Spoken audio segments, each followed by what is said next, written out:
you knew. Restless every time we start locking eyes.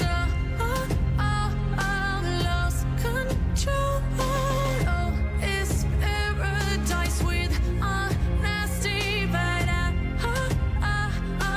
in the dead of the night.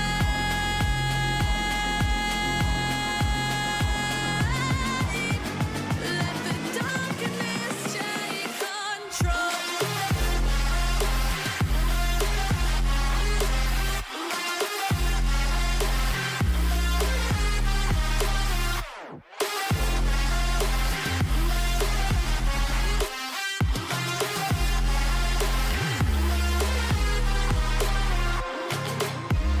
Let the darkness take control. Darkness take control. May the darkness take control.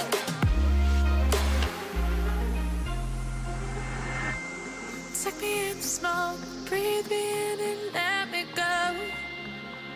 Sink to your heart to find you. Open up your eyes till you're blinded by the lies, so you can see what you do. Restless every time we start locking eyes. Lost control. Oh, it's paradise with honesty, but I'm in the dead of the night. Teardrops on the floor. The pain is over. Feel the darkness take control.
Hello everybody and welcome back to the Tour Championship, and it's going to be the second semi-final featuring Xiao against John Higgins, the battle that we've been waiting for ages, and could it be one step towards the brilliant final, the ultimate showdown of the season, Watchalong against Xiao, or is it going to be another chapter in already a great book of battles in between John Higgins and Watchalong previously this season? These two have probably met more than any other players pairing so far this season. 4 times there. Two of those were won by John Higgins at the Masters and at the British Open, and then at the World Grand Prix and at the Players Championship, the tournaments that Xiao managed to win. He was able to beat John Higgins there. So what's he going to be? Well, straight away, let's get the elephant out of the room. I feel like Xiao will win this one. Had a really good run against Chris Wakelin, but didn't quite. Of course, we didn't see what he was going to be capable of in the first round, but at the end of it, it was still a really good performance against Wakelin. But when it comes to John Higgins, like, he had a match against Selby, he had a match against Mark Williams. Different performances from him, because one of them, he was consistently in the lead pretty much throughout the entire match there, apart from the opening 2 frames. In the match against Selby, he had to try and outperform Mark, and just able to try and find himself winning those 5 frames at the end of it. So it felt like it's going to be a very different story here, because Xiao is going to play different style of snooker to the ones that either Mark Williams or Mark Selby can produce. All the centuries that we've seen in the first round match against Wakelin, he's made 5 of those out there. A break of 132, and if someone will break that highest break record held by Watchalong so far, that he's managed to put in the second round, certainly he's going to be Xiao to try and achieve that. Final Xiao's job. It could be the case. Comment is in live, and Xington and Trump would be great live. If John gets in the final, he'll take it again. Yeah, the thing about, you can try and make it a really interesting and really entertaining story there if Higgins is to be the one that, makes it into the final. He's still put on a great show out there, and certainly make it to be a fantastic final once again against Watchalong. So we'll have to wait and see if that's going to be the case, because for now, it is going to be John Higgins making his way all the way and onto the arena here. He is going to need to get a really good start, otherwise he might find himself in a little bit of trouble, up until that point. Look at that walkout from Xiao. He's certainly going to be up for it. He's still going to be pretty much, not too far away from being twice as young as John Higgins, but certainly he's going to be able to put on a great show here in between those 2 players. So for now, it is going to be Xiao to try and make his way onto the arena.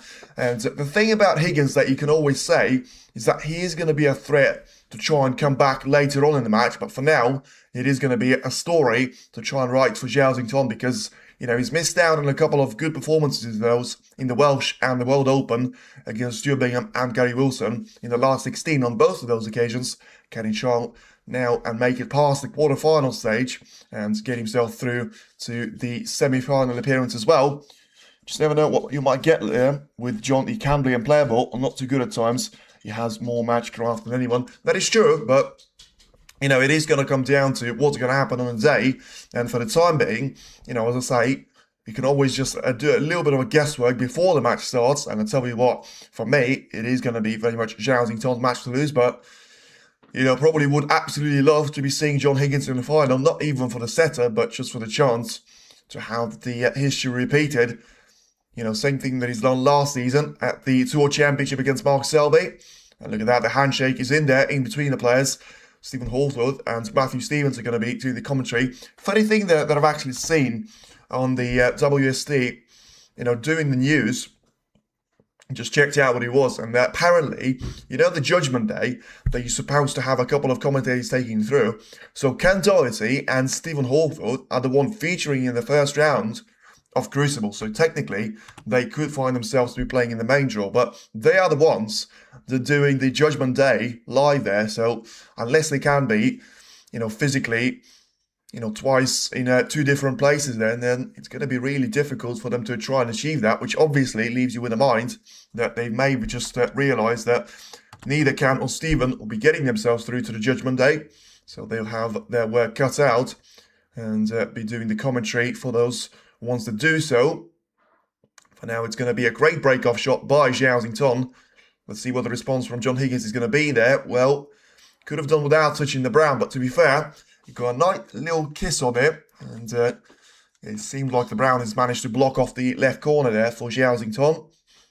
So, yeah, as I say, the story of the first part of the season, even the Masters, even though the second match in between those two players did come in 2026, which probably is going to be the most dominant sequence of Xiao so far in those two seasons. Now he's looking to try and get the cue ball in behind the green, and he seems to have played the shot absolutely spot on, realising that he needs to be using that green as a cushion, whatever he does, and he's done that really well. Well, so tomorrow, I think looking forward to qualification. Well, we'll have to wait and see on who's going to be able to make it into the second round. As I say, the lineup for me to be watching is going to be Chang Min-yu against Luca Brecel, potentially in the semi-final. So one of them should be getting into the Judgment Day, but which one of them will actually do that? As Higgins wanders around the table, just checking the situation that he finds himself with, and having to play the shot probably in a defensive fashion, trying to make it off the ball cushion. Make sure he's going to be getting that cue ball to be heading up the table first, and then getting that one to be heading all the way down towards probably the right-hand side of the reds is going to be a preferable way of doing it. But once again, easier said than done, because from the right-hand side, ideally, you want to be using the right side cushion first. I'm not sure he can see enough of that, so it seems like he can. So this is going to be sending the cue ball lower than the right middle. So what's it going to be then? It needs to be really precise, because he's got two reds, very dangerous at the left part of the table. So seems to be good on the pace, but the line doesn't seem like it's going to be coming in too well for Higgins, although the side spin is certainly going to kick in at the best possible time. And it's now going to be Xiao surely to be playing a shot away with the cue ball, carefully to be sent to the top edge of the table. Once again, he needs to try and cover up those two reds. Of course, the one closer to the left middle, it's probably not going to be such a dangerous one for him to give away, because technically he will be on the lower end of the table here. But the one with the reds next to the left corner, he needs to be careful with it. And I tell you what, for me, it seems like there is going to be just about enough of a gap there in between the blue and the green. Although Higgins seemed to have a very quick glance at it, and it clearly doesn't feel like he's going to be able to get past the green and blue here. So clearly Xiao managed to play the shot well enough, and of course it leaves Higgins in a situation where he's going to have to be playing the shot onto the right side cushion. He's going to be looking for a potential plant to be taken into the corner. Zhao has got a better B and C game than anyone else. That's why he's always going deep in most tournaments. Yes, that's true, and something that Xiao is probably going to have as the biggest flaw of the game. When it doesn't go well for him, he's probably going to have to just try and make it to the point where it does go well. Otherwise, it doesn't really, change his game at all. And what's he going to be here? Once again, trying to go for the red next to the right corner. Higgins could have played this safety shot nicer, and despite him bringing that cue ball into a relatively safe spot, it is going to be Xiao that gets himself on the score sheet first. A fantastic red that he's taken. Now, just having a look at the yellow, potentially getting past the brown and into the green pocket. Seems like the answer is going to be positive here for Zhao. And of course, if it's not, then he finds himself in a horrible position to try and prevent Higgins from potting any one of those reds. And just about squeezes that yellow to go into the pocket of the green colour. So what's it going to be here then? Because, 5 more reds for him to be available. The black to be out of position for now, but it's probably going to be for the better, because for now he's got 1 reds to be in the way of the black ball spot. And so what's he going to be here as the mindset for Xiao? Is he going to be able to try and have a similar performance in the first mini session as the one that we've seen from Chomp yesterday, winning 6 of the opening frames there and making sure that job for Neil Robertson was pretty much impossible, as anything after those 6 frames, we've seen the so the advantage of 4 frames there to remain in place, and in the end, the scoreline was 10-4 in favour of Judd. Higgins is just getting warmed up as in Ton. Well, the thing about Higgins having a warm-up there is he mustn't delay that one too much, because, as I say, we've seen what happened with Robertson, where he was having a warm-up for the first 6 frames, and never seemed to get it in the end. And Higgins didn't go for any of those chances, and the first real opportunity that we have seen has gone the way of Xiao, who is about to take another red to the right corner, play the cue ball carefully towards the top end of the table, and now position himself nicely for the green. So what's he going to be in relation to taking the green here? I mean, he can try and wander around the table to make sure that he gets through to yellow as well, but at the same time, he's going to need to try and find the side cushion first, and doing that with a rest shot is never quite ideal for you. Especially, I'm a little bit surprised that, well, he's going to leave himself with a long red, which, to be fair, probably does make sense, because no matter how close he would have been on that red, it probably wasn't a shot worth playing for, because, if you mess it up, you can miss the green, but also you can find yourself positioned way too close to the left side cushion. And for now, Zhao is going to be taking this red carefully into the left corner. Make sure that cue ball has got enough traction for it to keep running. And to be fair, seems like he's going to be positioned nicely for the blue.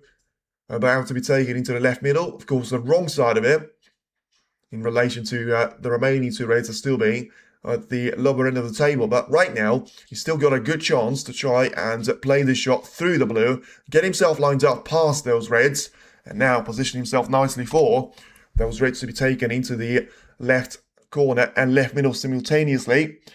Is the final also best of 19? Yes. Is it Welsh? So it's certainly going to be all down to first to 10 there in relation to those matches to be played. And when it comes to the Crucible, of course, all the qualifiers are going to be played first to 10 as well as we're going to be seeing, the first round to be first to 10, and then last 16 in the quarterfinals is going to be first to 13 after we get through to the semi-finals. It's going to be first to 17, and the final, of course, first to 18 frames. He's going to be able to win it. For now, it's looking nice for the first frame here. In relation to Xiao, about to take another red into the corner. Make sure he plays that cue ball through the right side cushion, position himself on the top side of a blue. And to be fair, ideally would have liked a little bit more of the angle. You may need to try and do it from the side cushion. Well, he's played for the shot of the plan, so he clearly managed to find something out there.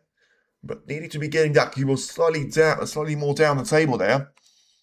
Higgins is one of the very few players that nobody can beat easy. He's always put up a good fight. He's the only player I've seen that could beat Ronnie Henjik when they were in good form.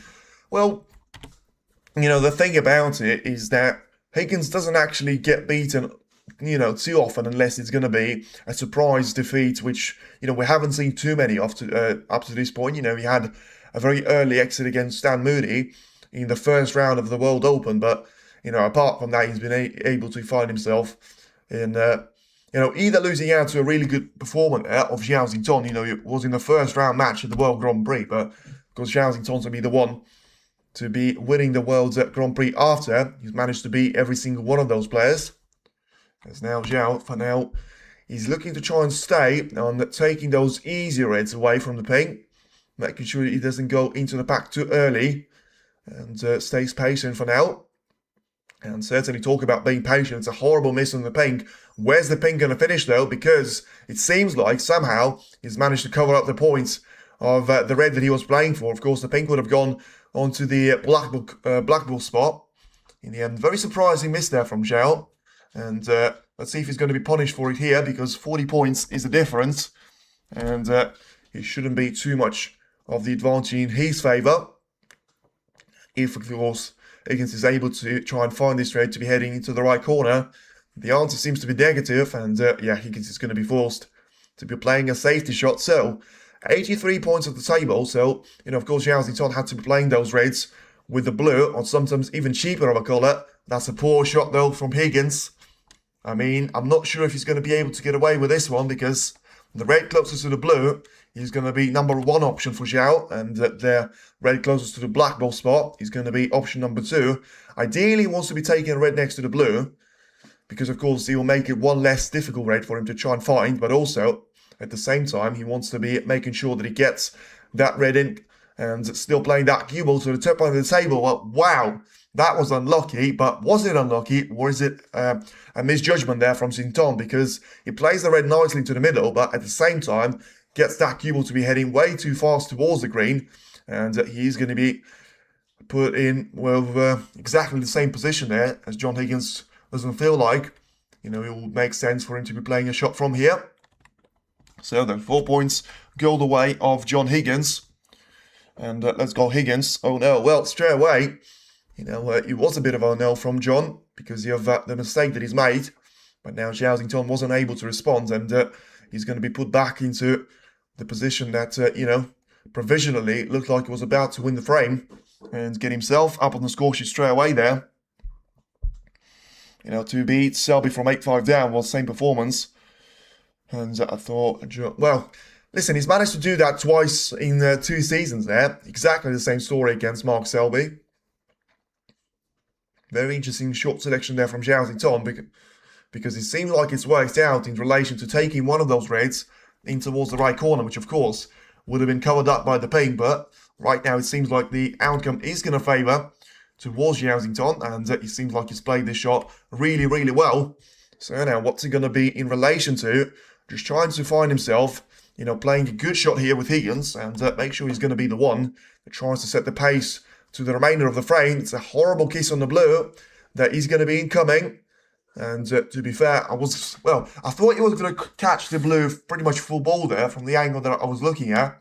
In the end, he still caught the blue, but he gave it a little bit of a brush in the end, so it's not going to be too much of a problem here for Zhao to try and, find a safety shot. But when it comes to the long shot, it's going to be far from ideal. He doesn't really want to be taking a shot like that, of course, unless he pots it. And he's taking that cue ball really nicely towards the bulk area. To be fair, he was having loads of a safety behind that attempt that may, look reckless a little bit. You can see he wasn't too far away from making that red to be dropping into the right corner, but in the end, with all the pace that red had, had to be dropping all the way up to the table, and then still came back to be alongside the pink spot, and really close to the right side cushion. But a really good cue ball control there from Xiao, as much as he wasn't probably going to get anything for a colour for him to play. But the black and the brown snooker cluster will certainly have been helping him out there. Higgins is about to go for another shot of his own, and still bring that cue ball to be nicely positioned at the top end of the tee. Excellent. Higgins will now run away with it. Well, for now it doesn't seem like it does, because he's just gone for a long red to be taken into the right corner, and he was pretty fortunate with that one not to be left away and gone all the way onto the left side cushion, because, the previous shot from Xiao was very close to be made into the pocket, because it was anything but close from Higgins. Now, is it going to be the repeat there from Zhao? Because he's gone for this red beforehand, and it's exactly the same sort of line that he had, but this time around, he finds the back of the pocket, and it's a fantastic long red of a strike there from Xiao, and very similar to the one that he's attempted previously. This time around, played this one with less of power, and made himself a lot more of a chance to be squeezing that red into the corner. Everybody has a day off. The final is on Sunday. Not really. Trump has 2 days off. Not really, because as far as I'm aware, it's going to be only 1 day. I mean, correct me if I'm wrong. It is Saturday today, so that means it is going to be tomorrow. Unless I'm, getting that one mixed up. But I'm pretty sure it is going to be tomorrow. So the 4th... Yeah, it is. It is going to be tomorrow on Sunday there. So, Higgins and Zhao will have to be playing tomorrow if either one of them make it to the final. And then, of course, Trump has got a day off that he's not going to be playing it. No, these two don't. John has a day. Yeah, exactly what I mean there. And unless I'm missing a part of that. Now then, Xiao looks like he's landed way too straight on the ping, so he's going to have to try and force himself to be heading for the plant. So just carefully takes those reds into one another. But I tell you what, this one can be missed. In the end, he won't be missed because it was Xiao very much trying to find himself in a comfortable position in relation to winning this frame. And now 51 points is the advantage. What can he try and do out of this situation in relation to is Higgins can be coming back to the table? It felt like he probably will. 57 points as a difference, and he's going to have a decent opportunity to try and take the red away into the right middle, but at the same time, he'll be down to missing that front jaw of the corner, and he hasn't done that, so Higgins certainly will be looking to come back to the table. Final tomorrow, certainly Does seem to be the way. So 57 points behind and 51 at the table. So I don't know why it says 59. Let's have a look at this one then. Apologies. There we go. It's a break of 21 points there from Zhao, which is going to add nicely to the streak that he had of 41 points to start the frame. Now it's going to be John Higgins once again to be playing the shot off the pink. So does that mean he's committed to be needing 3 snookers here, or 2 snookers for a respot? Whatever it was, he certainly tried to get the red to be positioned nicely. And now what's he going to be able to do with this one? It seemed like the answer is going to have to be not much. And yeah, I mean, 50 points is a difference. So he's still 7 points unsafe there in relation to, trying to catch Zhao. So as long as he takes those 2 reds with a black, he should only need 2 snookers or a snooker and a free ball. Right now, it does seem like, he's certainly not going to be able to spot the red from this position, which means he's going to have to try and make that red to be heading all the way to the right corner of the table there, probably. As now lines himself up with the shot of taking that cue ball backwards from this red. And, well, I thought about that option, but in the end, Higgins clearly thought about that as well. Decided just to carefully play that towards the middle of the bowl cushion. Make sure that cue was going to be running down the table. And now it is going to be 50 points of a difference. 43 still in the open play there. So, Zhao probably is going to try and take the pace away from the cue ball and plays that shot superbly well, especially if there's not going to be a contact point for Higgins to be made in between the black and the brown. Seems like there is room for it. So just probably carefully playing that shot in towards the higher of one of those 2 reds. Make sure he doesn't get too far away from them. And it should now be, especially with a free ball, should be a chance given away here. And the frame is going to be conceded there for John Higgins because it's 4 points to be given away. That would have left it with 3 snookers to try and find without a free ball. And then, of course, free ball was given away now to Xiao. Could have easily taken the ping and made the gap even bigger there. So, once again, Higgins seems like he is going to be struggling at the starting point there. Remember, same thing that he's had against Williams and Selby, losing out the first frame on both of those occasions. But, against Selby, he's managed to come back winning the next 3. Against Williams, it was a bit of a different story, where he lost out the opening 2 frames, but managed to win 7 on the bounce, and got himself into 7 frames over 2 of an advantage. Once again, thank you everyone who has been tuning in. Feel free to like on the stream and subscribe to the channel. Watchalong is going to be waiting for either one of those 2 players, but which one is he going to be? Zhao is now only 9 frames away from trying to make it down to the last 2, and for now, John Higgins seems like he's going to be slightly further than Zhao in relation to try and make it all the way and be meeting Watchalong for the 3rd time at the business stage of one of those ranking events, as we have seen certainly the case of in the Masters in the semi-finals and at the Players' Championship. It was a race to 6 in both of those occasions, but at the end of it, Higgins didn't really play any more matches like that against Trump, and Zhao hasn't either. He's still yet to meet Watchalong for the first time in a ranking event this season, and the only time those 2 have met in between each other, of course, was during the campaign that they had with the Champion of Champions at the semi-final, where Trump was able to progress to the last stage. We've seen the Players' Championship and the Masters, as I say. We've seen the Northern Ireland Open matches be played in the quarter-final there, but on this occasion, Trump was actually able to beat Higgins. And, of course, he went on to be beating Mark Cullen before losing out to Jack Lisowski in the final and making his first appearance in a ranking event, as now he's about to be through to the 4th one of the season. One of them was against Jack, as I say, in the Northern Ireland. The second one was against Selby. The 3rd one was against Murphy. And after losing out the finals to Lisowski and Selby, finally managed to get a little bit of silverware when it comes to winning the Masters of the German at the Tempodrome in Berlin. Had a couple of decent meetings in semi-finals as well, but now about to be lined up for another trip to the final.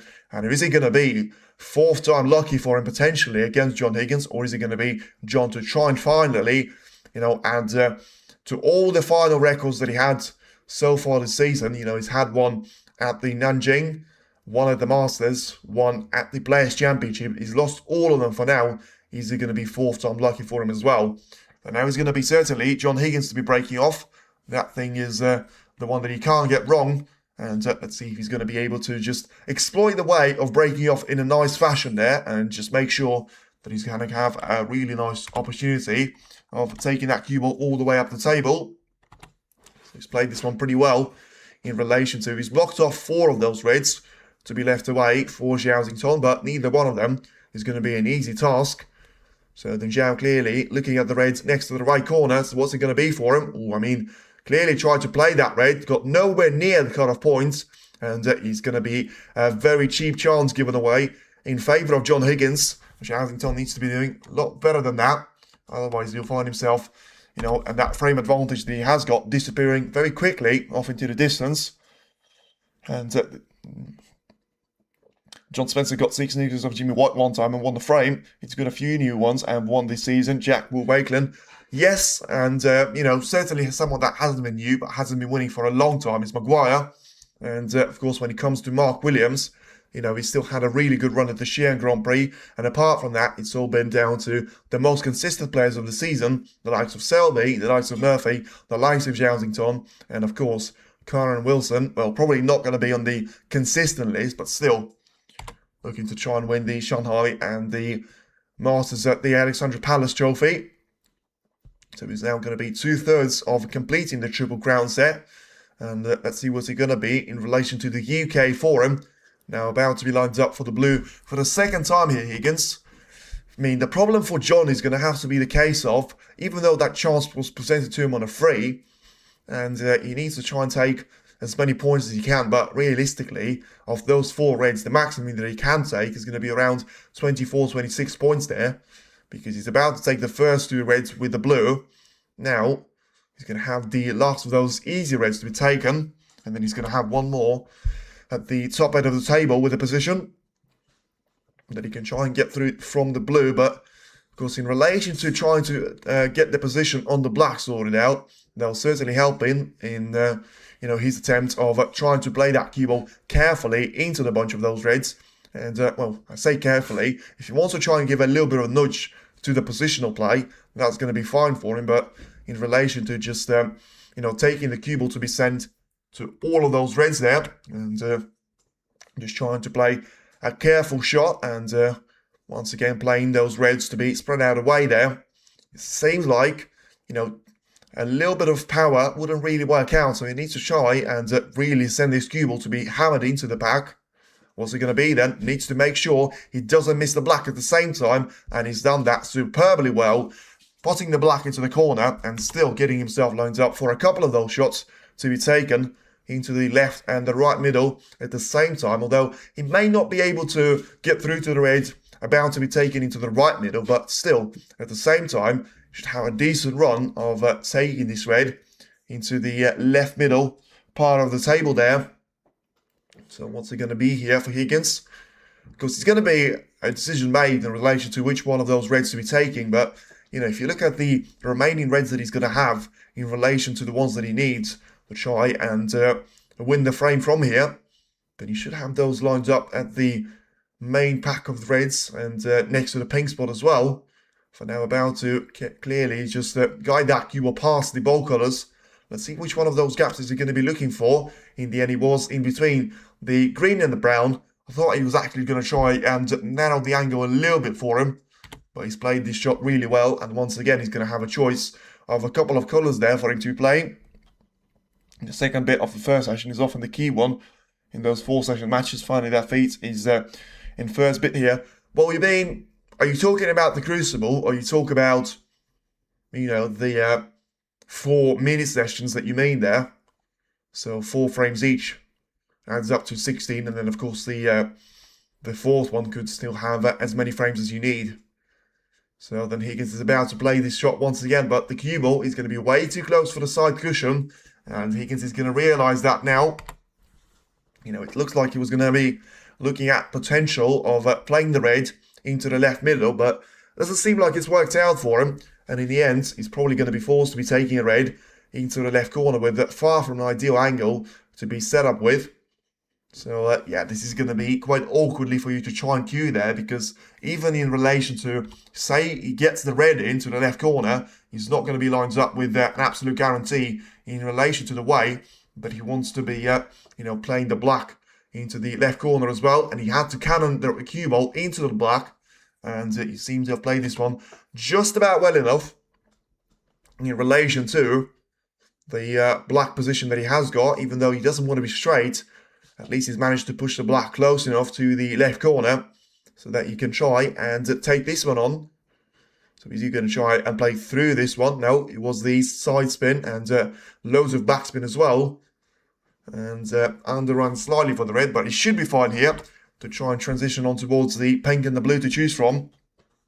I mean, this 1-2 in the afternoon and 2 in the evening, the one after the first interval, he was Kieroffen. Agree. Absolutely agree. We've seen that with Chum, 4-0 down against Thullen. We've seen that against, potentially could have been a very different second mini session as well against Robertson, despite Trump winning those 4 frames. I feel like if Robertson was able to take every single one of those chances, then it could have easily been a 5-3 of a scoreline. And of course, Robertson then saying on his social media afterwards, which, to be fair, it was a little bit funny there, saying and responding to the WSD post, saying that if anyone could kidnap Judd Trump ahead of the evening session, that would certainly be appreciated. So, he certainly realised the situation that he found himself with. And now Higgins gets another nudge towards those reds, gets himself positioned nicely for the one to be taken into the left middle.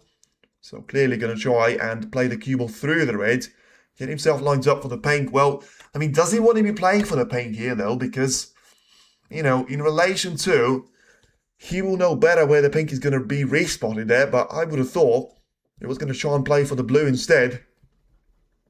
So it seems like he's going to have to try and potentially get the cue ball to be sent into those reds there. 5-3 is still okay, but 6-2 is not much hope. Yeah, agree with that one again, because 6-2 was the scoreline of John Higgins against Mark Williams, even though you could say Williams managed to pull that one back to 8 frames each, but still, it was Higgins that, was winning the match from there, because even though, you may seem like the most difficult part for you to try and get that gap down, but when you do that, you've got nothing to lose. You just have to go for every single chance that presents, itself to you. And when you get yourself very much level in terms of frames to be won, then it becomes a bit of a different story. Now then, Higgins committed to be playing those reds into the cue ball, and well, it seemed like he's going to be anything but lined up nicely on them. Similar story, very similar story to what we've seen in the first frame. A break of 40 from Xiao. Now a break of 46 from John Higgins. And in both of those occasions, we've seen players having to take a safety shot instead of trying to do something with the attacking display. It seems like Higgins will have a red at the right middle, but trust me when I tell you, he's not going to be even thinking about that red. Surely he's not going to be thinking about that red, because it's going to be way too risky for you to be leaving a position as good as that to Xiao, especially if you're going to be missing a red that way. And, well, I'll be honest with you, I can't really understand what he was playing there, Higgins, but it seems like he's about to leave a red away into the left middle, away to Xiao.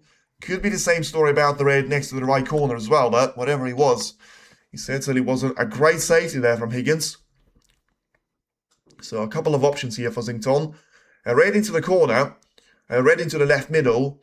Seems like he's going to stop his choice on the red next to the right corner, and clearly way too comfortable taking a shot like that. And well, listen, what did I say? Whatever you do as John Higgins after the previous shot, you needed to make sure that at least you were forcing Xiao to try and work hard for it. And with him looking at a couple of those reds, then getting down and hitting the shot within a couple of seconds there, it clearly wasn't working hard. And now it is going to be Xiao to be coming back to the table with a great chance to try and clear up from here and make it a 2-0 of an advantage for him to be set up with. And if Higgins can hold on to his tail in this first half, then he'll be good and with good chances tonight, as John almost always plays better closer to match ends. Yes, true with that one. He's always the one that is capable of trying to get over the line. If he's in the lead of the second session, then of course you've got a great chance, and he's got a great standard of game that he manages to, maintained throughout the 90 or 80% of the entire match there. But when it comes to being a couple of those frames behind, he's still going to be a real threat to try and find great delivery when it matters. And right now, Xiao is going to be the one trying to play with the tail there slightly, trying to chase this frame away from John Higgins. And just thinking about those reds to be taken one after another, probably all of them to be disappearing into the right part of the table, because the previous shot that Higgins has played, of course, one of those things that he's done pretty nicely is putting the black to be out of position, which is only going to be relevant if Xiao needs it in relation to the positional play, because he's certainly not going to need a total clearance with him being 36 points behind and having 67 at the table as it stands. But the biggest problem for Higgins surely is going to be that first session, because it's not even down to the factor of Xiao being more than capable of trying to maintain a great standard when it comes to the second session as well, but when it comes to having a great score in your favor as well. We've seen that with Trump. He was pretty much playing some ordinary or standard snooker there, worthy of a qualifier against Robertson in the second session. But because he had such a good lead of 6 frames to 2, and in the end was able to find good frame wins with frame number 11 and 12, that allowed him to be forced with a very comfortable ending to the match, I should say, and winning the encounter by 10 frames to 4 at the end. So Xiao for now looks like he is going to be stuck in between two options.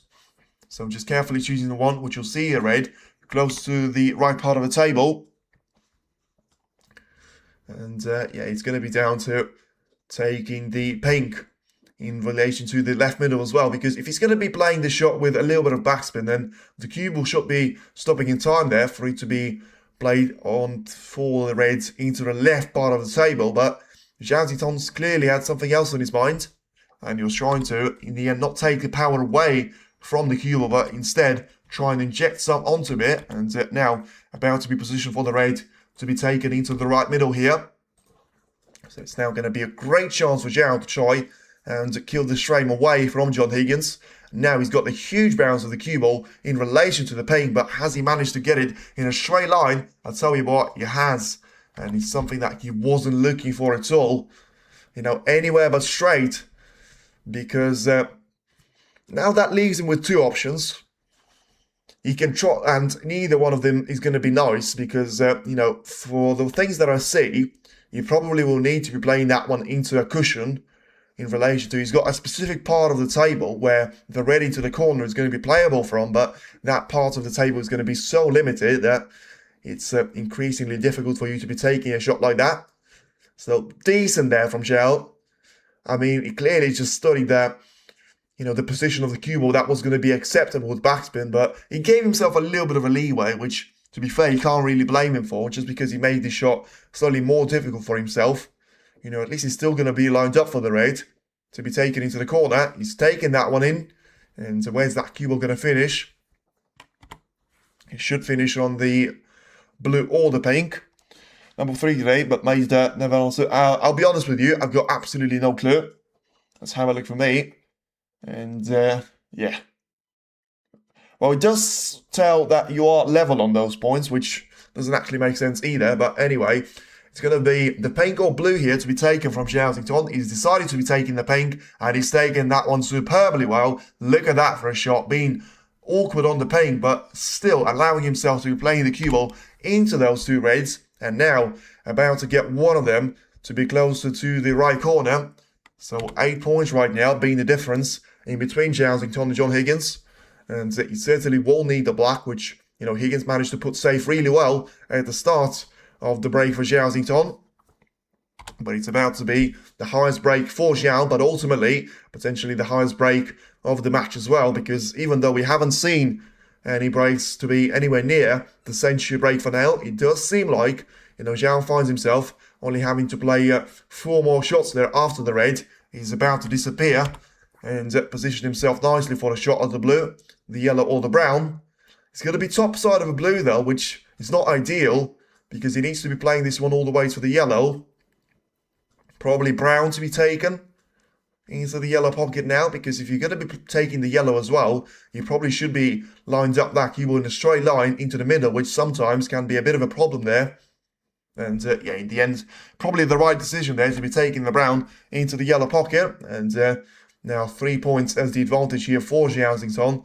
So certainly just needs the bold colours and the blue. And then Higgins will have to try and repeat the story of Mark Williams' match.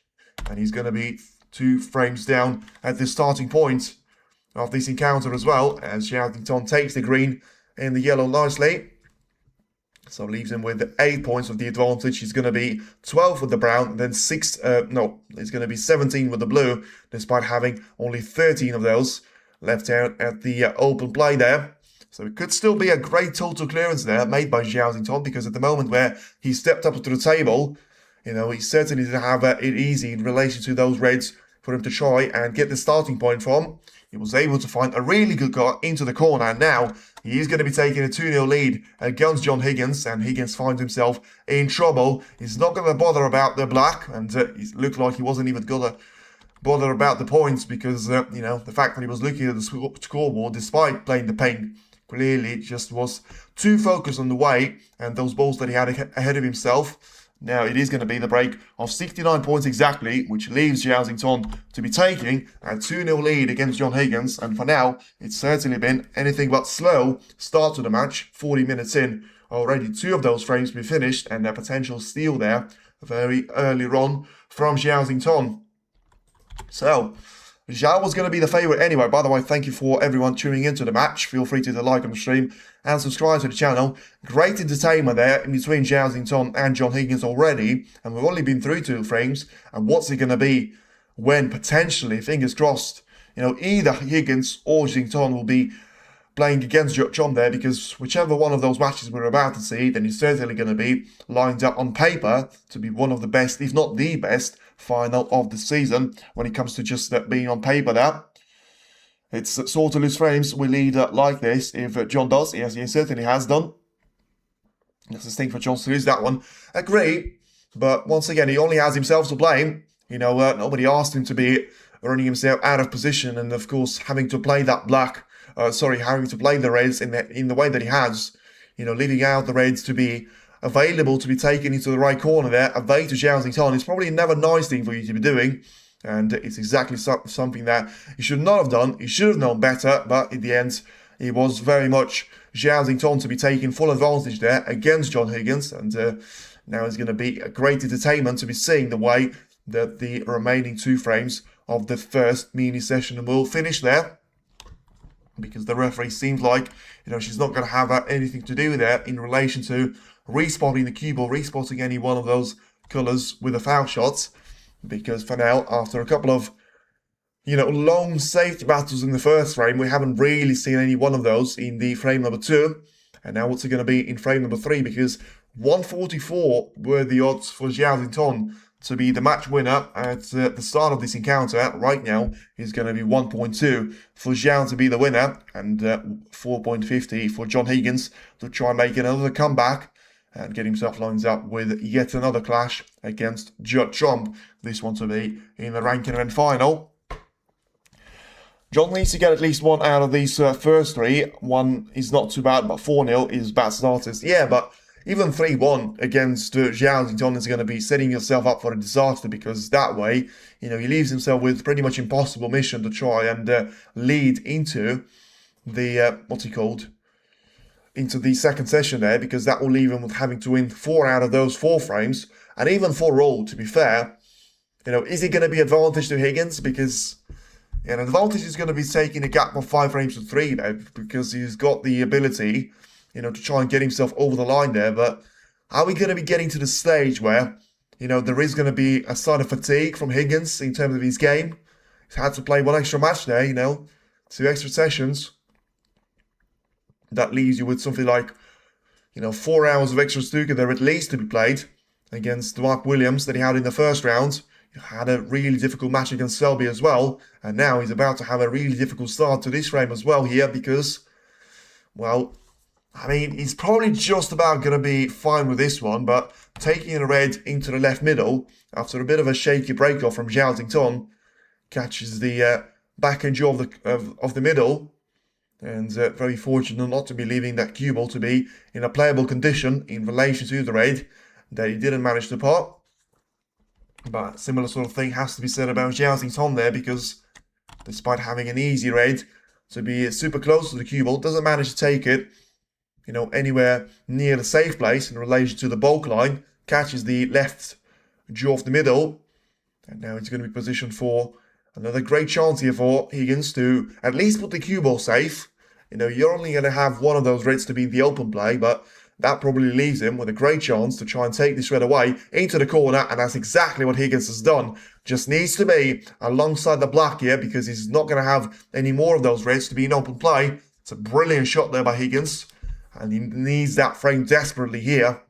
Is he going to have a chance to try and take this black without, leaving himself in all sorts of trouble in those reds? Whatever you do, don't miss the black though. And if he plays it really nicely, gets through the gap of the reds, he should be lined up on at least one of them. Should doesn't mean will though. And he's played that shot about as well as he could have, but it seems like he is going to be slightly unfortunate. He's played that about perfect. Well, yeah, to be honest with you, I can't really say that he could not have played that one any better, because he's done a really good contact. The black disappeared into the heart of the pocket, which always is going to be a great sign. He managed to avoid the little kiss on the raid, which the cue was the closest to.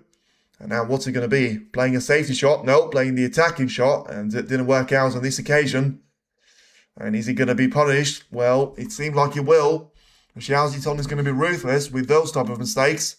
Despite it being a difficult raid to be taken into the left middle, it's still going to be a very costly mistake there if Zhao Xingtong is able to take the red away into the yellow pocket with a long shot. He's been doing those for fun for now, but he certainly didn't manage to do it this time around, which is surprising, but of course it's a positive sign there to Higgins, because he's still a human after all that. As it leaves the turn back to John here to try and do something about it. And I just quickly check something on there in terms of the scoreline. Brilliant.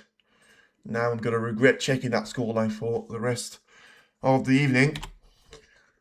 Brilliant to be seeing your team doing really well at the FA Cup. But anyway, back to Higgins. He's going to be down to potential red to be taken into the corner here, because, he's got two of those reds to choose from. The one that he's closest to is going to be down to just trying to get that cue ball to be lined up past all of those reds and lined up for the black. But it was always going to be a difficult shot for you to be playing it that way. And it will leave another long shot attempt away to Zhao Xingtong. One thing you have to say as a positive there, the match is certainly going to be played in that great, speed there. Because, whenever there is a chance or an opportunity for either Zhao Xingtong or John Higgins to be taking full control of taking the opportunity away there, whether it's going to be, a raid that disappears into the pocket or a miss that stays at the table, they seem to certainly be going for it every single time that they can. And another great shot there from Zhao Xingtong. Just because he missed the previous one doesn't mean that he'll be doing that again. And he certainly manages to get himself lined up once again with a good chance to try and take another frame away there from John Higgins, despite him not really having a good chance in the first frame in relation to Higgins. He certainly had that in the frame number 2, but now Zhao Xingtong is really going to be having a good threat of a potential scoreline of 3-0 to be his for the taking. For now, he takes that red carefully into the front jaw, still manages to drop the red into the yellow pocket, positions himself with 8 points apiece there. And John is often a slow starter. Entry always make good start. And Steve Davis saying, well, to be fair, you probably can see a bit of a rational sense in that, because, the thing about those matches that he has taken there, he was really close to Xiao Xingtong throughout the majority of their encounter at the Players' Championship, but I'm not going to say that he was, a brilliant frontrunner at that point. Same against Trump, certainly against in the Masters match that he had, and probably same against Mark Williams, Mark Selby, and then, well, Mark Selby not really, to be fair, because he was able to win and be in front for the majority of that encounter, especially for the first session. Ever since the opening frame, it was either a draw or Higgins in the lead there before he's taken that 5-3 over cushion over with Mark Selby. But now focus on this break here from Xiao, because it's going to be interesting to see the way he approaches this one, because is he going to try and go for his own style of trying to get that cue ball to be heading into the bunch of reds straight away, or is he going to try and wait for an opportunity that presents itself later on, and for now just take all of those loose reds away from the danger part of the table. For now, 14 points as the difference here in between Xiao and John Higgins. So what's it going to be here for the cue ball? About to be played onto the right side cushion. Make sure that cue ball is going to be heading past the red and line himself up with a shot into the right corner to be taking. Be interesting to see how Judd's new tip goes. He was not happy with the old tip. Well, I mean, I wouldn't really say that it's been going on for ages there, but it seems like it has certainly been going on for a bit of a time there, that, you know, the whole tip saga with Chomp. And, you know, he just needs to be making sure that it gives that new tip enough time there for him to actually get used to, because, you know, if you're going to be changing them every single month there or something like that, then you may not actually get the most out of it. Wow, this is going to be the most outrageous fluke if it lands in, and he wasn't, which is good for Xiao, but now he's probably going to have to try and use the trick of Sean Murphy here, because he nearly puts the black and the red at the same time. The red, in the end, is going to bounce off the right side cushion, so surely he's going to try and take this red off the right side cushion into the red, about to be played into the right middle there. So it's going to be the most Xiao typical start of the shot to be taking, but it seems like he's not too confident about it, which, honestly, I don't really understand why. Hammer that red into a specific part of the red so close to the right middle, and you can't miss this one to me, honestly. Like, if you get a firm contact with the red, you can't miss it to me, so I don't know why he wouldn't be taking this on. And he's certainly done that really well. And look at that position. The position was always going to be the thing that potentially kills him there, because look at the way he still manages to be lined up for the brown. And all he had to do was to put a little bit of power in behind that red to be taken into the right middle.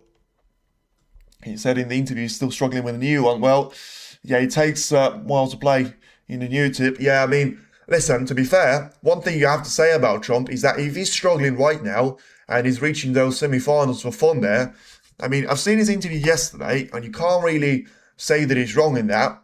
You know, people put the likes of Murphy and Zington and Higgins to be one of the most consistent players for the season, but especially, you know, if you're going to be starting on from Northern Ireland, then it's, yes, certainly, but if you're going to be taking a season as a whole, then Sean probably is going to be made to be heading into that list anyway, because, yes, he had a super bad start to the season there. He didn't do anything in the Shanghai, Wuhan, or Saudi. English Open same, British Open same, but then he managed to, well, Xi'an Grand Prix same, but then starting from that point onwards, he had a really good run there at starting with the Northern Ireland, and still getting himself lined up to be getting through to those finals at the Champion of Champions.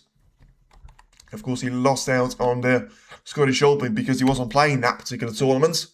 And once again, he comes back in the new year. He was one frame away from making it to the final of the Masters. Then he wins the German, and it was a real contender for the, the Players' Championship. He was playing, you know, he lost out in the first round to Jan Jun there at the World Grand Prix, but because of him having such a good run at the German Masters, it was always going to be difficult for him and Murphy to be coming back there all the way to China and, Hong Kong, I should say. No, China anyway. So it's going to be a great chance here for the red about to be taken here into the left corner. Not a good idea before the final. Yeah, it was going to change here, he said, after Neil's game. I mean, I'll tell you what, if he's going to be changing his tip after having a 10-4 of a win, then it's certainly something that doesn't feel right to me. By the way, Xiao is about to play another important shot here, trying to set those reds to be freed away from each other. And he seemed like he's played this one really well. If he's just able to get through to this red, to be taken into the left corner, seemed like the answer is going to be positive. So just try and carefully take this red away towards the left corner, get himself positioned for the pink, which wasn't really the intention there, especially with such a wide line. He's going to have to take the cue ball on a journey around the globe there, unless he's going to be able to try and put the yellow instead in towards the green pocket. But now it certainly does seem like he's about to make a decision. I mean, when you talk about taking the ping like that on, you can miss it easily. But the factor of him, taking that shot with so much power, having to miss the contact point with the brown, with the jaws of the right middle. Well, he's tried to just hold that cue ball back there in terms of the pace. And yeah, it seemed like it was a bad attempt to be doing that. You know, you had very little room to be playing in between the cue ball and the red, but in between the blue and the yellow. But what's it going to be here in relation to, can he still try and make contact with the red? Can he still try and pot it? Yes, he can, is the answer, but is he going to be able to do that? He is going to be on the stretch, and in the end, that red is going to be missed. You know, I'm not sure if you can criticise him for that, but it was a bit of a sloppy mistake there from Xiao. And once again, it's going to be a break of 64 points, which is still not quite going to be as great as we've seen Xiao perform in the previous couple of matches, but of course it still leaves him with a great chance of taking this one away. And Higgins is now going to be taking one more red away from the left side. And make sure he's got 67 points at the table right now. So, you know, that red would have been putting Xiao 57 points clear with 59 at the table. But now Higgins still has a decent opportunity to try and come back and make it all the way for this frame to be decided. We will see. No, it's not a good idea. Even Ronnie couldn't get that right. He bit off his tip sometime. Oh, that was horrible. I mean, he was changing his tip at the Crucible, you know, pretty much every single session there. I'm pretty sure he changed midway through the first session as well against the match of Xiao. And, you know, if he was able to win 4 frames in the, you know, sort of first 6 there against Xiao, then he was able to win 3 in the next, you know, what's it now, 20 or so. And losing out 17 frames to 7. Horrible performance there at the Crucible from the 7-time world champion. As now Xiao once again trying to find that red to be finding the bottom part of the pocket there at the right corner. Wasn't able to do so, but was always going to be dropping the cue ball towards the left part of the table, which shouldn't really give a chance away to John Higgins. But once again, it's going to be up to John to try and probably place that cue ball towards the black ball cushion. It's not going to be an easy shot from the in relation to those reds to be taken, but now just needs to be making sure he hasn't left that red to be taken into the left middle, and he hasn't done either one of those 2 reds any sort of a favour there, because he's left both of them to be available from Xiao. And yeah, when the long red is going to be easier than the one that you were trying to make sure you didn't leave there, then you certainly know that you have messed this one up. And Xiao only has got a corner to try and pot after he's taken that red brilliantly well into the left corner, before John Higgins seems to have got back to his chair there. So once again showing great pace to the game, and now showing that John Higgins is going to have to try and do it the Neil Robertson way. 50 minutes or so, 57 minutes to be precise, after the match has started, and already we are going to have a 3-0 of the advantage in favour of Xiao. And John Higgins seemed like he's unable to do anything about it. Such a good chance in the previous frame though, unable to get over the line. And Xiao, what a clearance of 69 points it was in the end for him. Now it's going to be 15 points and counting, so could still make it the breaks, 3 breaks of 60 plus there in the opening 3 frames, if he's able to make a total clearance out of it. For now, taking the black into the left corner for the 3rd time here, and making sure he's going to be able to take 2 of those reds away. But once again, it just leaves you to be wondering there, because, you know, Higgins still was having enough of those points there, so he could have easily been him there, stepping up to the table and trying to make sure that he's going to be the one playing those type of shots, and trying to catch Xiao with having that 50 points or so of a gap to be in between himself and the Cyclone. Higgins needs a stronger cup of tea to get some steam up. Well, whatever he does need, you know, it probably wouldn't be allowed now, to the grade that is going to get difficult there for John Higgins, because now, I mean, I tell you what, are we going to be in the zone already where we need to see a step down massively from Xiao? Otherwise, Higgins won't stand a chance in this matchup to try and make it past the semi-final appearance. Because I tell you what, Trump is going to be looking forward to this one, because, you know, he's got a really good game that he's performing against Neil Robertson there, to try and make it just equally as much of a match there in between Xiao and Trump, in relation to the way that both of them have managed to win those opening 3 frames. But of course, Trump was able to take that one all the way and have a 6-0 advantage against Neil Robertson. And now, look at this. Xiao is absolutely flying through the gears and about to not be bothered with the black one more time there. So just carefully taking the pink. And in the end, it is going to be a great break there of 54 points from Xiao Xington. Makes it a 3-0 of a cushion. And it's now going to be down to John Higgins to try and win the 4th frame. Otherwise, he will be looking at a potential whitewash still being inside the window. And at interval, I wouldn't practice. And yeah, listen, it's... What's it going to be then for John Higgins? Is he going to be down to just getting a little bit of a match sharpness?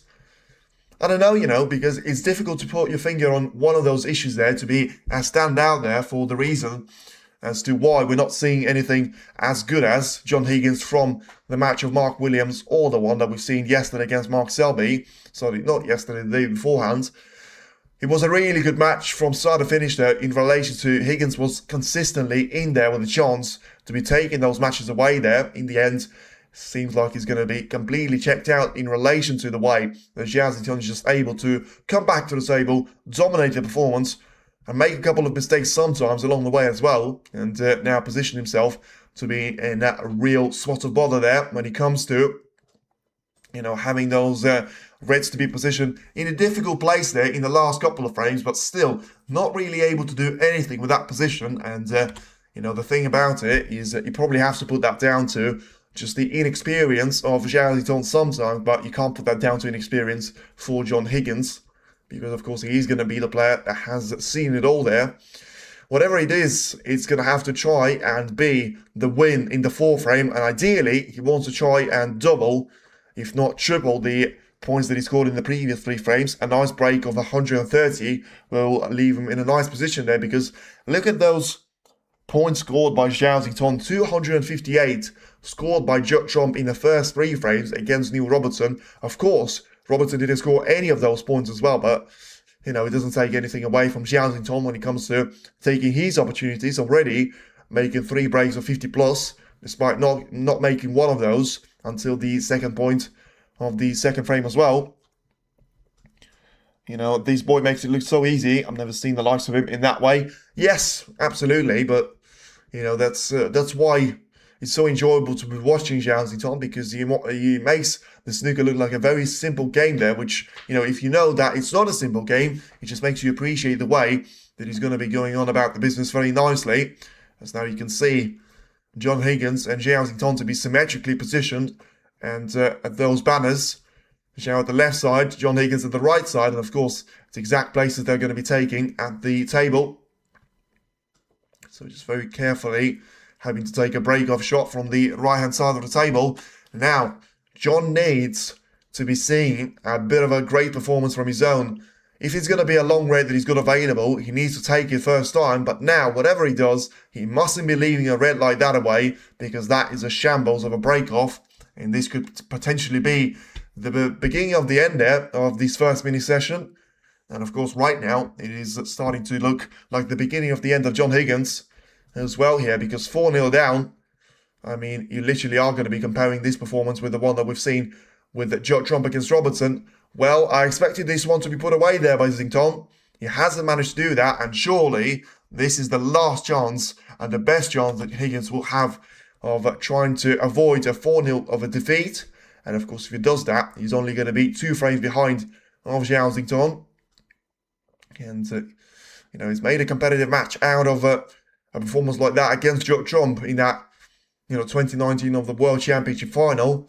So, of course, that was in first to 18 of a match, but Trump was able to get over the line at the end. But now, Higgins needs to have a little bit of luck and good fortune on the green, and he seemed to have played that one really well in terms of, it was always going to be down to, whatever you do, don't catch the green on your way up the table, do it on your way down. That's exactly what he's done with the cue ball, despite not having loads of a leeway, but still position himself to try and continue the break, although could have done without having the blue to be getting in the way.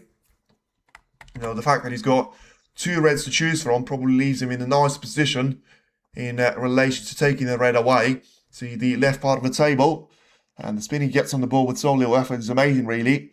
Johnny's more of a punching ball player. Yeah, I mean, cue ball control is not going to be the perfect strength of Judd Trump there, but his cue power is the thing that gets him out of trouble, because you think about the things that cue power can do to you, and yes, sometimes you prefer control over chaos, but you know, when you need to be getting that cue ball to be getting from point A to point C, with skipping point B in between there, this is going to be a way for you to do that with having such a strong cue action, but also the cue power that you can try and, you know, absolutely put that spin through the white or the colour, or even the red in a specific case scenario. As Higgins is about to take another red away. I don't know why he's on a break of 3 points right now, so he should be on 4 right now. Come on, John, he needs his frame badly. Yes, he does. And what's he going to be here for him? He needs to be getting that cue ball into the bunch of reds really soon. He's done that before in the second frame. He hasn't worked out for him at that point, but now this is a lot better, because even though it's only going to be 2 more reds, add that to the 11 points that he has, add that to 2 more reds that he's got available, and then he's going to be lined up nicely for something like 40 points of a difference, which I'll tell you what, you'll certainly take for now as a guarantee there to be offered to him, especially at the starting point of the frame, especially after that break-off shot, and the chance not being taken by Zhao. So what's he going to be here in relation to the black? Can he try and play that cue ball away to the right side cushion? Make sure the cue ball gets a huge bounce, gets himself lined up for the red, about to be taken into the left part of the table here. So he's about to study the position and probably find himself playing that cue ball further up the table in relation to the blue. And just make sure he's going to be able to find a nice execution here on the cue ball. Play this one carefully towards the blue. Make sure that the white is going to stop in time there as well, so that even though he wants to be the top side of the blue, he doesn't need too much of the angle just yet. Because on the weekly schedule and on the schedule for the next 15 minutes or so, he certainly needs to be taking those 2 reds away first, get himself that 40 points of advantage that I was speaking about. And then as he gets himself for the blue for one last time, I would recommend doing that from the blue as well, because from the black, he could easily just have that cue ball to be brushing the, you know, the bottom part of those reds and just brush away towards the green pocket. You know, ideally you want to be doing a firm contact with the blue, exactly the position that he's got now. So is he going to try and do it now? He has done so, but has he popped the reds into the corner? No, he hasn't. So, well, it seems really good, and it seems even better when you look at it from another angle. John Higgins is not going to be perfectly happy with this one, but I'll tell you what, he certainly take this one away there. And Johnny's in the zone, let's go. Well, it's a bit early to be saying that. He's only got 25 points scored, but he's about to have a really good run in terms of those reds. Not so much in terms of those colours though, because he's about to have a difficult red lined up at the left corner. So I'm not too sure what he's going to be able to do here in relation to try and take the white away from the red and position that one closer to the left corner of the table. And what's he going to be here? He's not going to have a chance of playing the black after this red unless he purposefully tries to hit the cue ball into the black, which will be a really high risk of a shot there to be taking on. At such an early stage of a frame, he needs to be playing for the pink and just trying to get himself into a steady foothold of a frame. And he's taking that red with so much power that it was a bit wobbly there, but in the end drops in. And, well, I was about to say, needs that cue ball to keep running. And you feel like this is now going to be the shot for the frame. If he takes his pink in relation to, it's going to be interesting to see where the pink is going to finish there, but you should have such a good selection of those reds to be positioned for, then it's not going to be too much of a chance there for Xiao to be coming back there to the table. But first, he needs to be taking the pink into the corner. Has he managed to do it? No, he hasn't. But wow, that's not going to say it's a fluke there, because there's not going to be a hand of apology. You know, it seemed like Higgins was playing that shot in with intention to try and undercut the pink, make it to go into the right side cushion and just bounce off the red, which would have been over the corner pocket, which, I mean, it does limit the selection of the reds there to an extent, but at the same time, it still leaves him in a nice situation in relation to those, you know, still being able to continue the break here. And just carefully taking the red into the left corner. Make sure he's going to be positioned at the top side of the blue. And once again, you can have a look. Yeah, it does look like he was unmissable there with the pink. As soon as you take it, you know, and avoid the direct touch with the red there without touching the right side cushion first. So it probably would have only made sense there for John to be playing that into the zone of the right side cushion. But anyway, he had to be playing that shot well, and he's done that. So about to make it a break of 38 points, taking that cue ball on a journey towards the left side to Cushion's escape. Needs to have an angle to try and transition the cue ball once again for the blue. The pink looked like he was going to be a colour for him to try and save until the end. Well, of course, he needed to be playing it with a couple of shots ago. And now every single time he is going to be taking those reds away. But now he needs to be taking with the blue. And seems like he's just about overrun for the blue here. Although he may be alright to try and hold that cue ball back there in terms of any extra pace that needs to be added to it. And just in relation to those reds to be taken into the yellow pocket, or a potentially right corner as well there. So what's it going to be in relation to the white? Because 44 points as a difference here for John Higgins.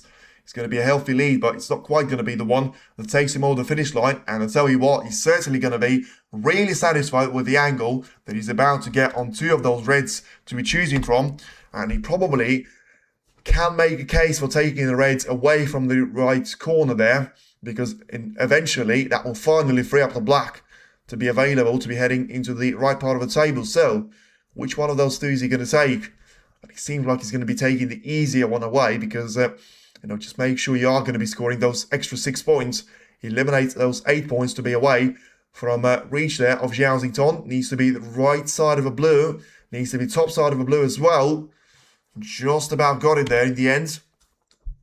The black, you see, potentially could have been taken there if you had 100 tries there, and you need to be, getting that black past the red on only one of those occasions. But of course, it's going to be the exact opposite. Higgins only has one shot now, and then if he puts Zhao back in with a chance, then he's going to be very much a risky thing for you to be doing there.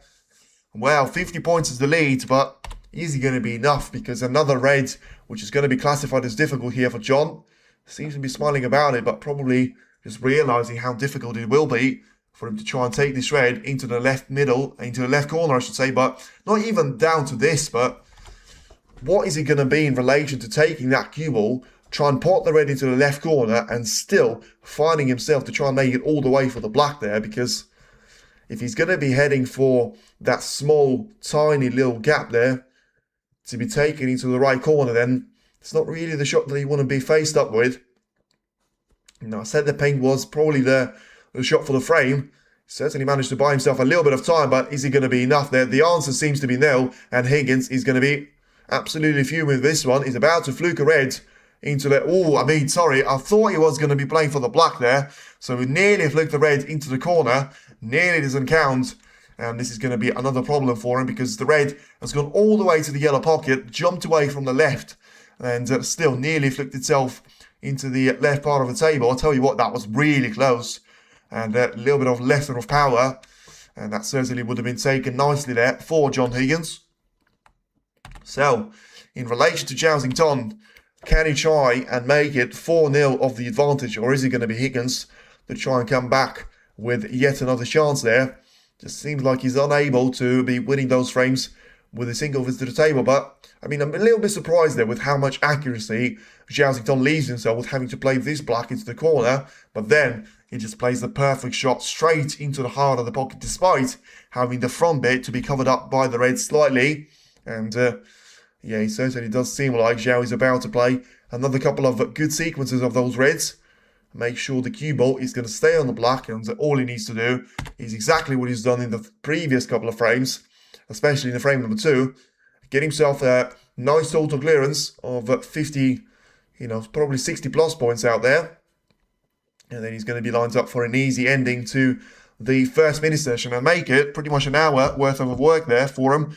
And then an hour and 15 minutes to be precise. So 34 points of a difference, 67 at the table. So it could still be the highest break of the match there to be made by Zhao. And about to be positioned for the black to be taken into the left corner here. So what's it going to be in relation to the remaining 4 of those reds? Well, the problem for Higgins is that it doesn't get any easier than this. Xiao's been queuing so well in the previous couple of frames that he probably doesn't need to be having a gift like that to be given away. But exactly the situation that we sort of find himself a part of. Now about to take the red carefully into the left corner. Takes the black after it as well. So then about to be playing for one more raid to be taken into the left part of the table. Position himself very closely for the black. And look at that. Great speed there for Zhao. Taking a couple of those seconds to think about the next shot for him to be taking. But, is all of that going to be done without, any sort of hesitation there or any extra time that he needs to be taking on. And now 17 points are going to be the only, sort of difference in between himself and John Higgins here in this frame. But he's probably about to go backwards there for John, because now he's going to be down to just 10 points and 8 more shots there for Xiao, and then he's going to be finding himself repeating the story there of the match Trump against Neil Robertson, and it was always going to be a very difficult journey this for John Higgins, but he's probably made it down to impossible here. 4-0 down, they call him the comeback king, but you'll need to be seeing an incredible drop-off in the performance from Xiao in the first session already, because even if this one is going to be heading all the way and just keep that 4 frames of a deficit until the start of the evening session, then it's going to be Xiao performance to be losing there. For now, about to take a careful red into the left middle, making sure that he's going to have a position for the pink or the blue. Seems like he's under on slightly for the blue here, but it won't matter, because all you need to do is to be playing that cue ball into the gap in between of the brown and green, and he's trying to be taking that one without even using the side cushion, which sometimes can limit the spin action of the cue ball. He's managed to do that with using just the ball cushion at the end, and now about to be positioned for a straightforward 6-color clearance with only green to be the colour out of position there, and still very much in a possible condition there as well. So 56 points of a break here, the highest that we've seen, and higher than anything that we've seen from John Higgins there, despite having a little bit of an improvement on the break of 46 points, being his highest prior to this frame. It does look like it's going to come down to those 2 shots, and once again, just like it was the story of the second frame, the blue was the frame ball. It's about to be posted again after the brown, and then it will be the story to match there for Trump against Neil Robertson, because even though he's going to find himself with the wrong side of the blue, it's the blue that matters, and he's about to carefully take this one away, make sure he's going to have 18 points of a difference, and only 13 of those to be still standing at the table. So he's going to have a great opportunity to try and finally make it the only total clearance to be made in the match so far, and now he's certainly going to bother about the black here. So then the break of 74 points and counting is going to be the break of 81 points to make it the perfect ending there to Xiao campaign of the first mini session. It's a 4-0 gap that he has against John Higgins, and John finds himself in the world of trouble already, because now it's going to be 1, 2, 3, 4 frames in favour of Xiao. It is now the man from China 4, the man from Scotland 0. Xiao leads John Higgins with no further chance for John to be winning the first session. The only thing that he can manage is going to be a draw. And when I say the only thing that he can manage, he's going to have to try and make this one the long way round, to say the least, because, what a comeback it was in those second and fourth frames. But once again, what a missed opportunity it was by John Higgins, just not having the ability to try and make it till the end points, and now he's about to find himself. I mean, what am I seeing there in the FA Cup? I mean, surely that's going to be the last straw for Liverpool. I mean, how on earth can you be playing against Man City and being 4-0 down? Salah missed the penalty, brilliant. Tell you what, one thing I am very happy of, watching Xiao against John Higgins and not watching this piece of brilliant performance there. So yeah, it's certainly been a great entertainment for Xiao fans. It certainly hasn't been the case for John Higgins' fans as well, because right now, he's going to find himself in a position where he only needs to be winning 6 more frames there, and he gave himself a head start of 4 frames there.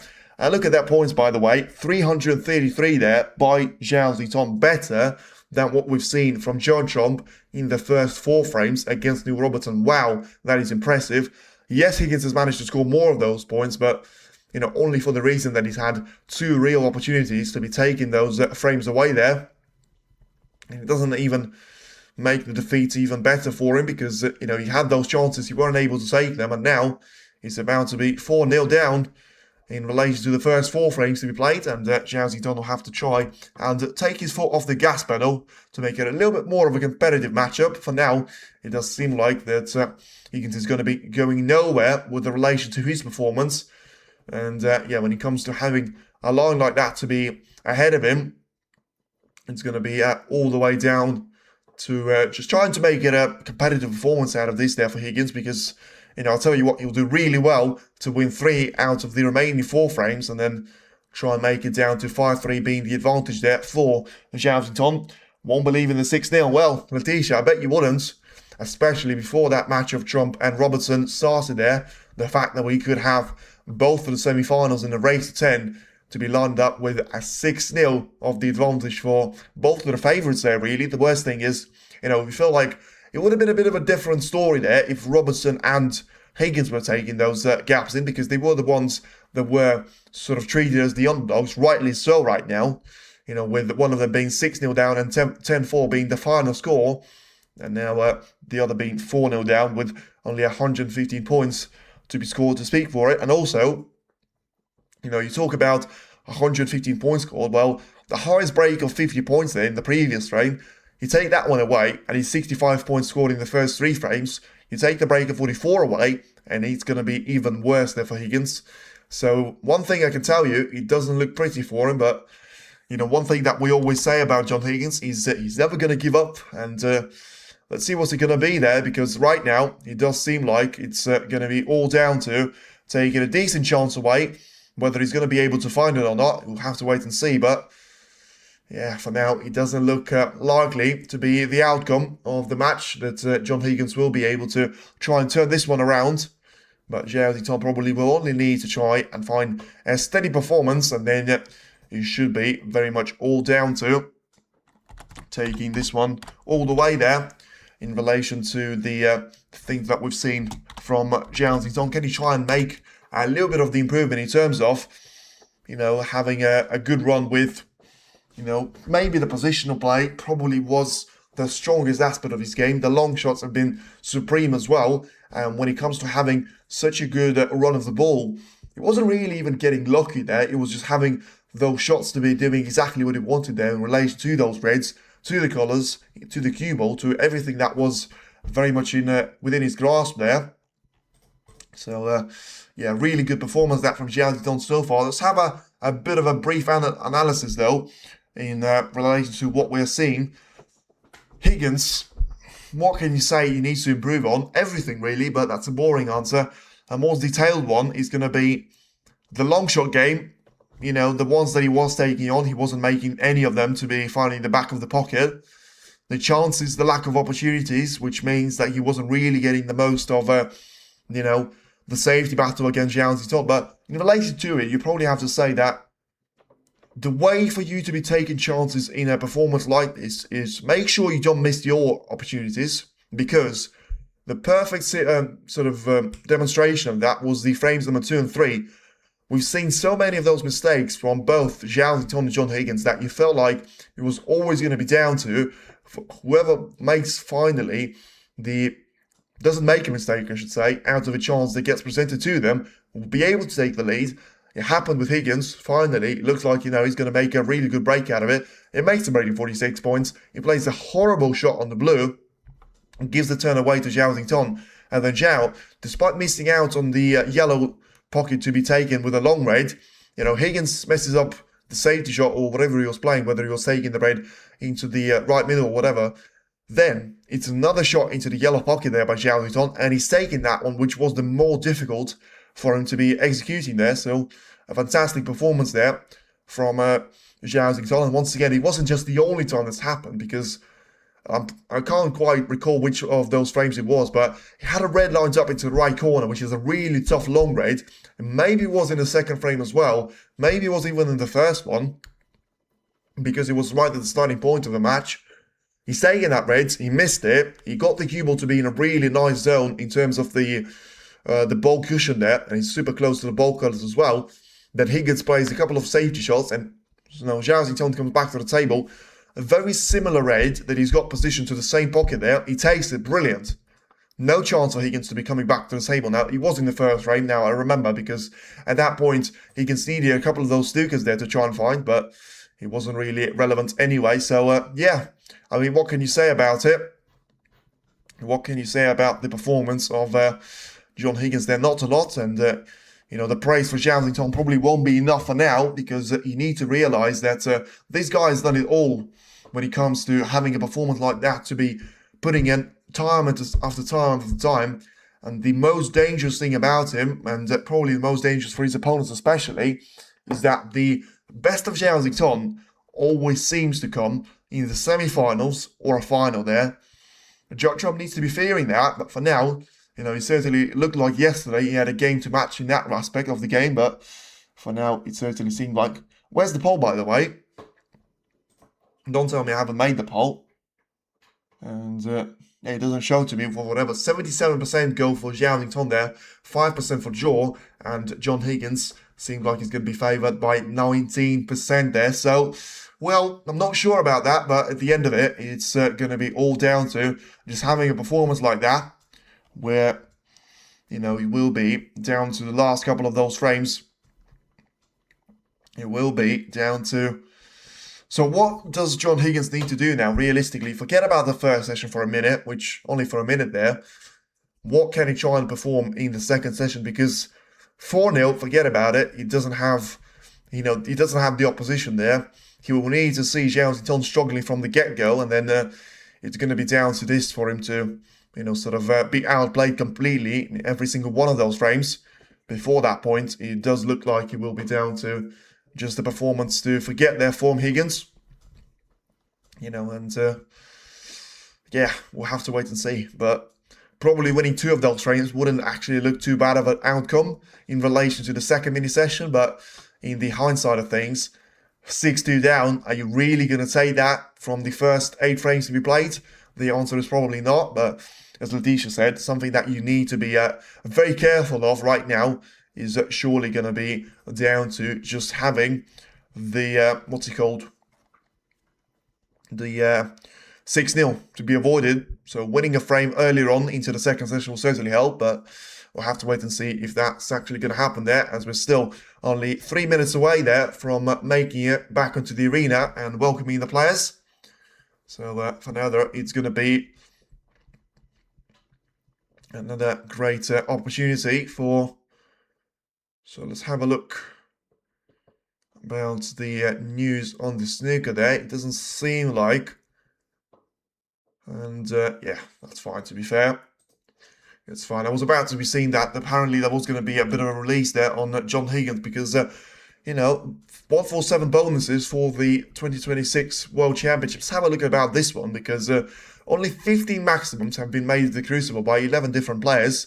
You know, the most recent one, of course, was the brilliant maximum by Mark Cullen in 2025, where there was one lucky fan that managed to get themselves... you know, with a bonus of 25,000. I'm not sure if it was the quarterfinal, because I'm pretty sure the thing that I recall about it is that, you know, Alan was losing by a horrible scoreline to Wakelin in the last 16 there, it would have been, because Wakelin lost himself to Zhao in the quarters.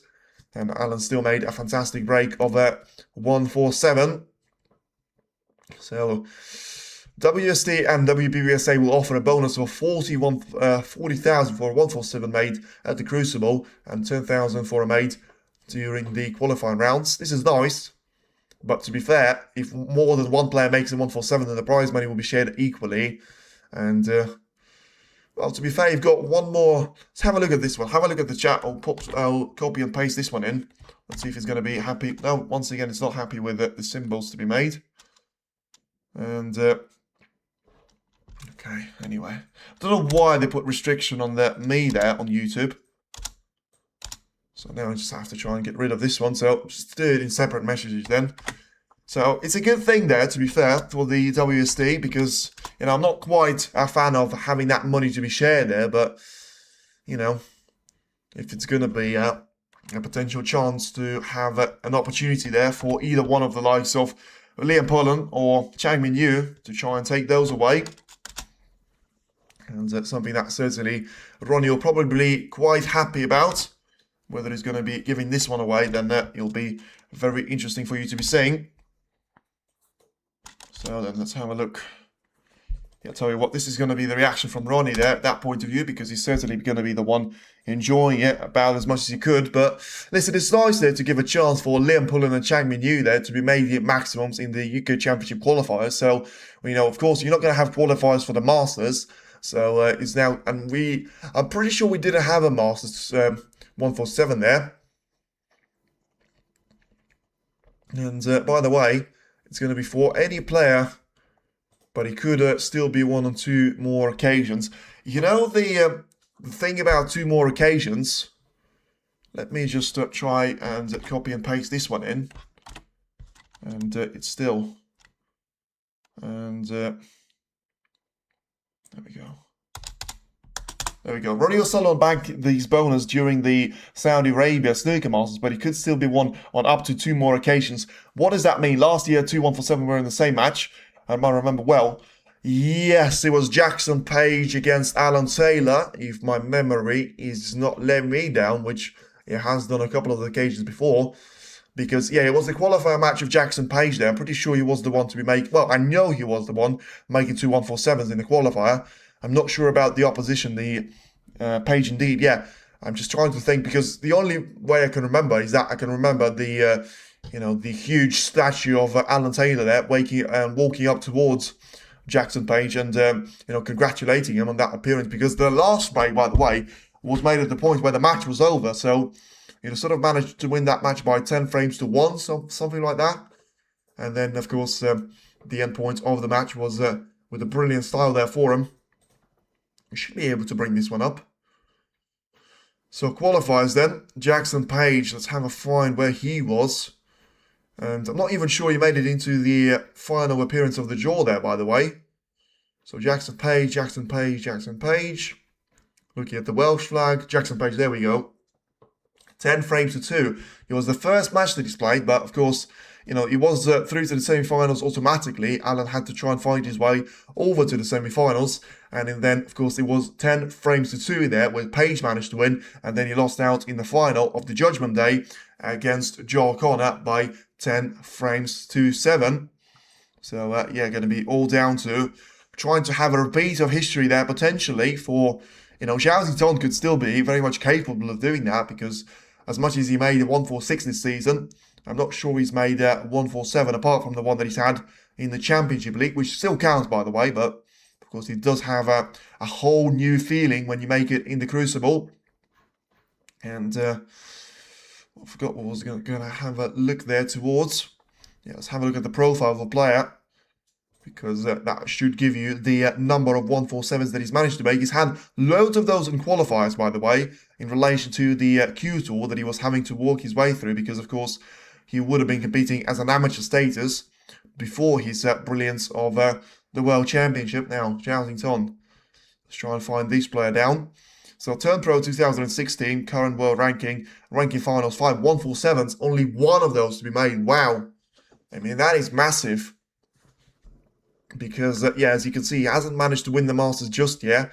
Won the UK Championship against Luca Brissell, 10 frames to 5 in 2021, and winning the World Championship in 2025 as well. So, 2 Triple Crown titles, 5 ranking titles, 5 ranking finals, a stat that Judd Trump will not be looking towards tomorrow, but to be fair, it has to be broken at some point, surely. Otherwise, he'll have a really, well, quick career there, because it's not where he's going to be able to have longevity and still only have, you know, all the finals that he reaches in the ranking events to be won there by himself. Although now, we're about to welcome the players back onto the arena, so the intermission is about to be over, and let's see what's he going to be there in between John Higgins and Xiao. Which one of the players will be able to step up in the second mini-session? The quick answer is the player that needs to be stepping up during the second mini-session is with the name of John Higgins there. We'll see tomorrow if Trump succeeds to resist the pressure. Yes, agree.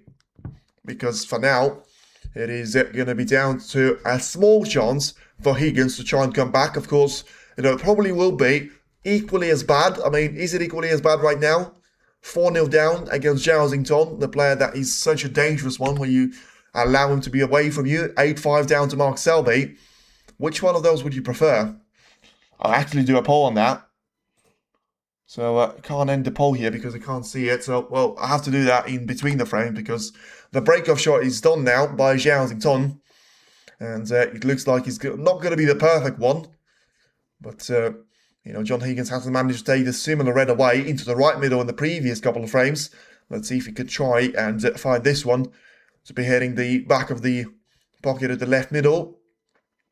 Of course, another difficult thing about this shot is that you're going to have to try and put the power through the cue ball. And that means probably going up and down the table twice there in terms of going over the bog line. Is he going to be able to pull up in time? It needs to slow down. It will slow down in time for it to be on the blue. And it is going to slow down just about in time there for it to be positioned nicely for the yellow and the green. But what's he going to be in relation to those reds that he has got available? And a quick answer probably is going to have to be he doesn't have anything to be available to him in relation to those reds. So is it going to be a shot of the green? Try and hammer that cue ball onto the right side. Make sure he finds either one of those two reds at the right side of the bunch, closest to the right side cushion as well, and potentially try and make a competitive thing out of it.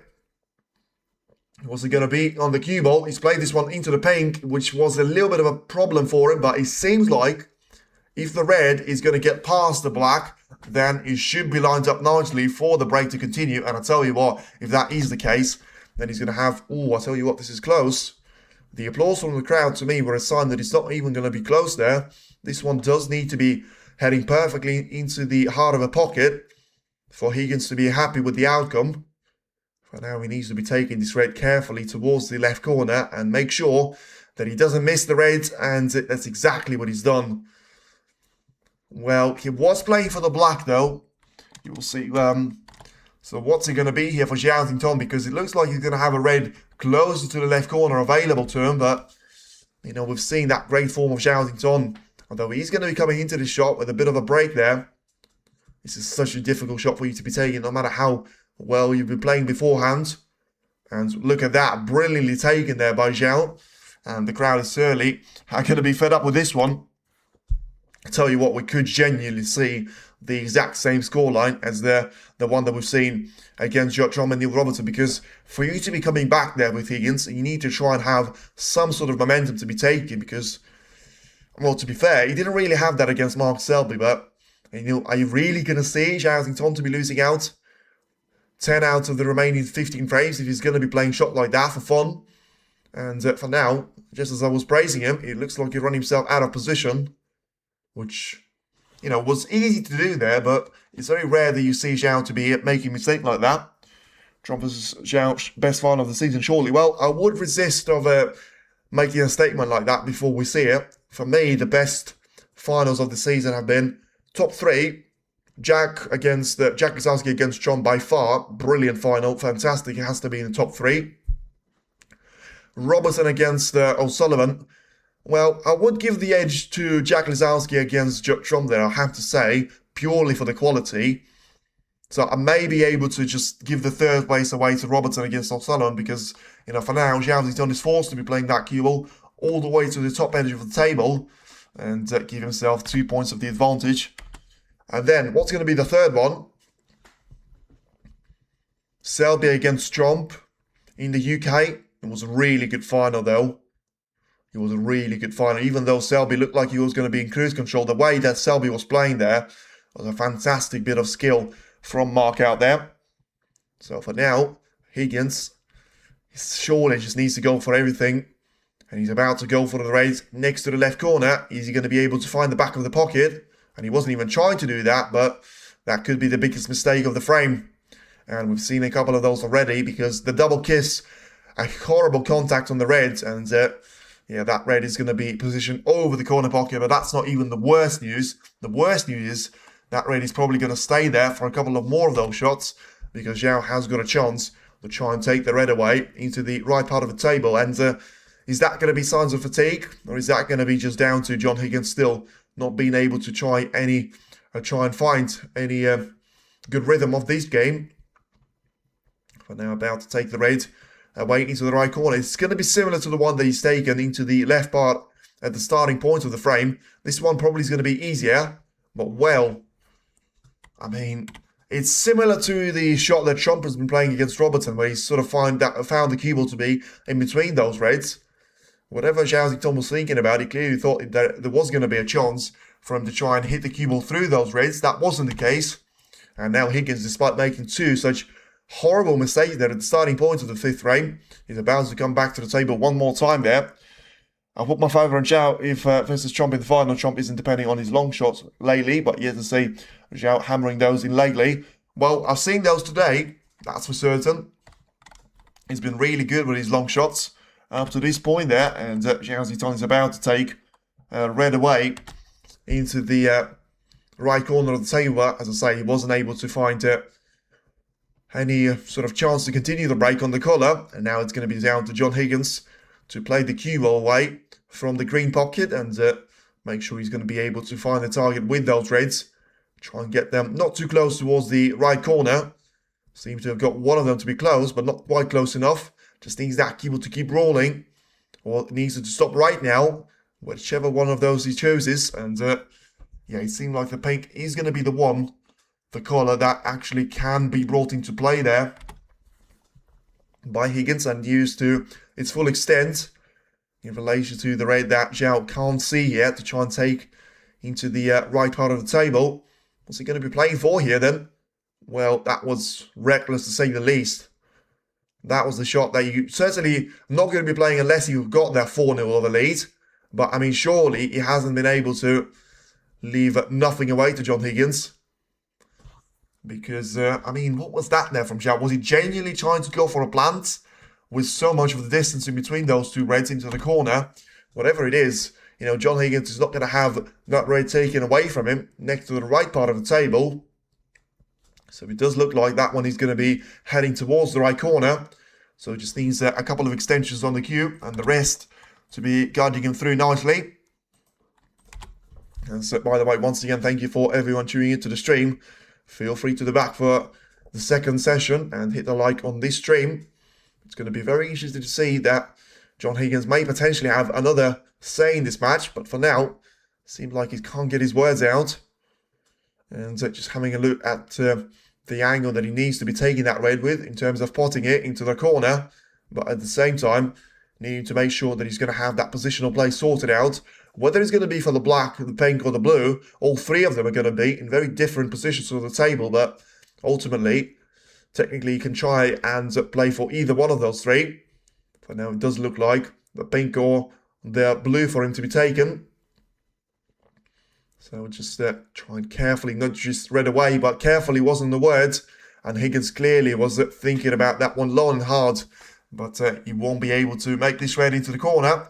And of course, that's always going to be the advantage of playing for the colour. He wasn't going to give anything away there. He's the quarter-final. It is the semi-final. The last four there.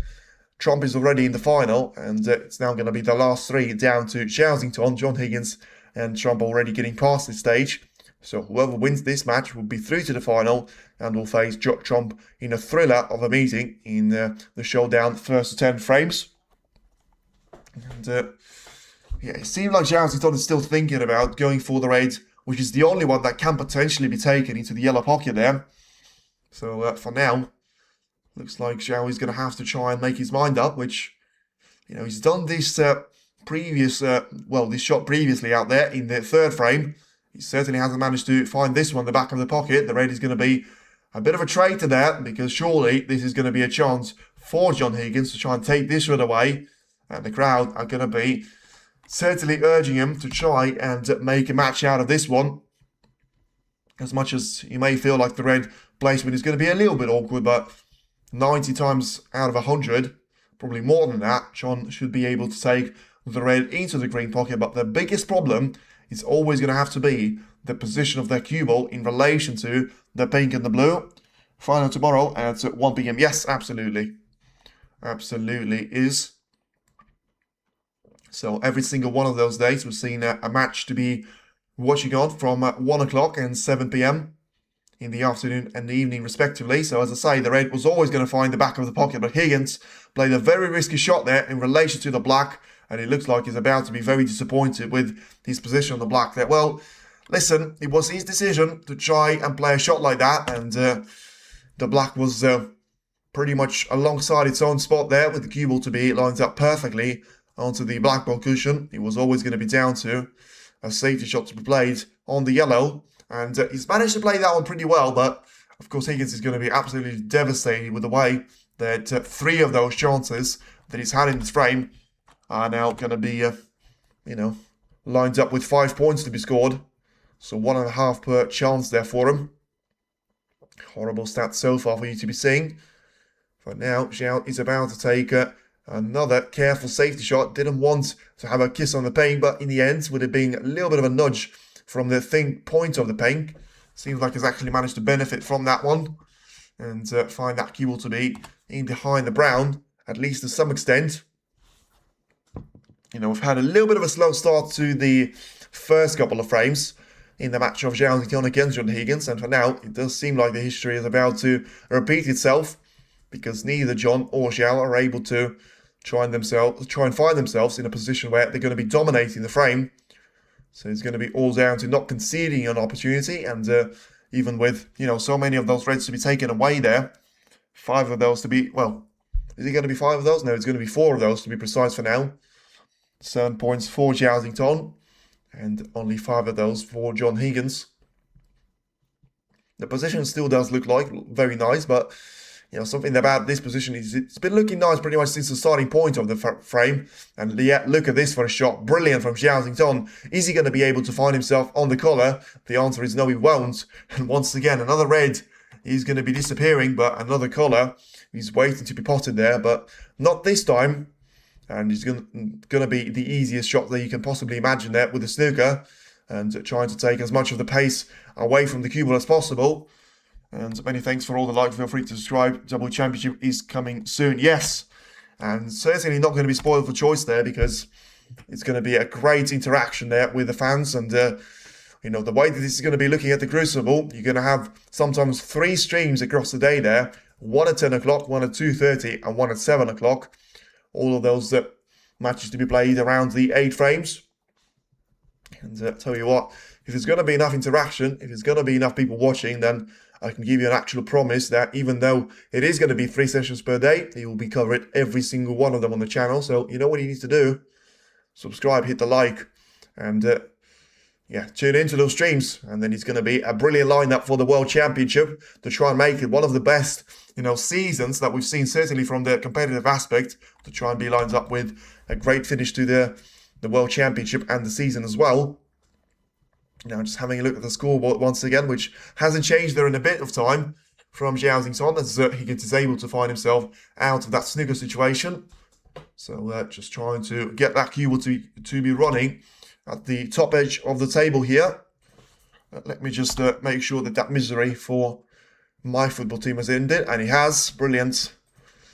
When you look forward to the Champions League and the FA Cup there, the moment the international break is over, you're going to be out of the FA Cup, and watch when we play PSG in the quarterfinals. He's going to be out of there as well.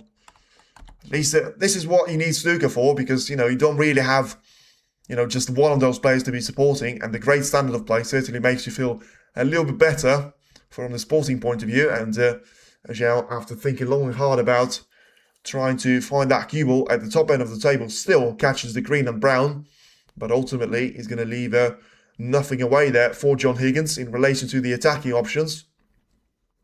And can John try and take it one step further? It's a good line. Just needs to miss the green and the brown. And this is a brilliant shot there by Higgins, because he may as well have put this one right in behind the green or the brown. And this one is actually going to be even more difficult than that, because have a look, the lineup that he's got on the left-hand side, the right-hand side, there may be a gap for him to try and squeeze that cue ball past the green and the brown. But even if that is going to be the case, then you feel like the pink is going to be meeting Xiao at that point of the table as well.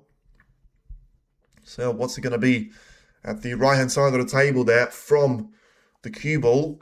I mean, Higgins has played this shot beforehand, but at that point the position was very different from what it is right now. And of course, even though Xiao has got that 4 frames of a cushion, the last thing that he wants to try and do over to John Higgins is give him a free opportunity to try and find himself back in the contention for this particular frame. So now having a look to see what's going to be happening here around him. Seems like the answer is going to have to be down to taking the cube onto the right side of the table. Make sure you probably get a huge bounce of one of those reds, either the one closest to the pink, because it's probably going to be the safest for you to play for. And even though it's incredibly difficult of a shot, but at least he's going to be getting that cue ball far off the table. And he got the pink, so he certainly had the right line there. And I feel like it's not really going to be a free ball. So he's going to have to try and put the position back into the previous state. And yeah, this is going to take a little bit of time there. And you can hear a little bit of a, funny sound, funny scream of the referee saying, Ben, as if asking for help. So he's going to have to be the green, the pink, and the cue ball to be moved. And of course, there's not really going to be a real chance of, Zhao trying to guarantee that he's going to be the second chance.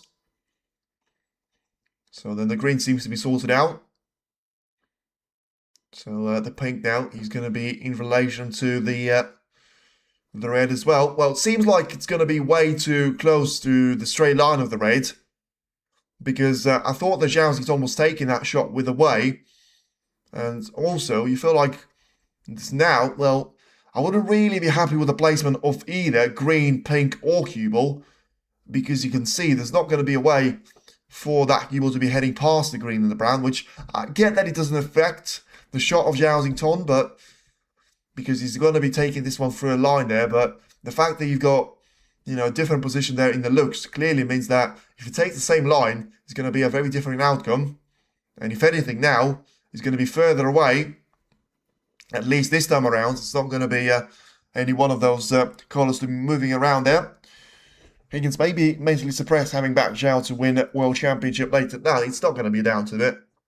The reason why he's managed to sort of say he's going to be the real favourite for the World Championship is that he had VIP tickets to be seeing that last year at the Crucible. And of course, he had the VIP tickets to be seeing that at the Players' Championship as well.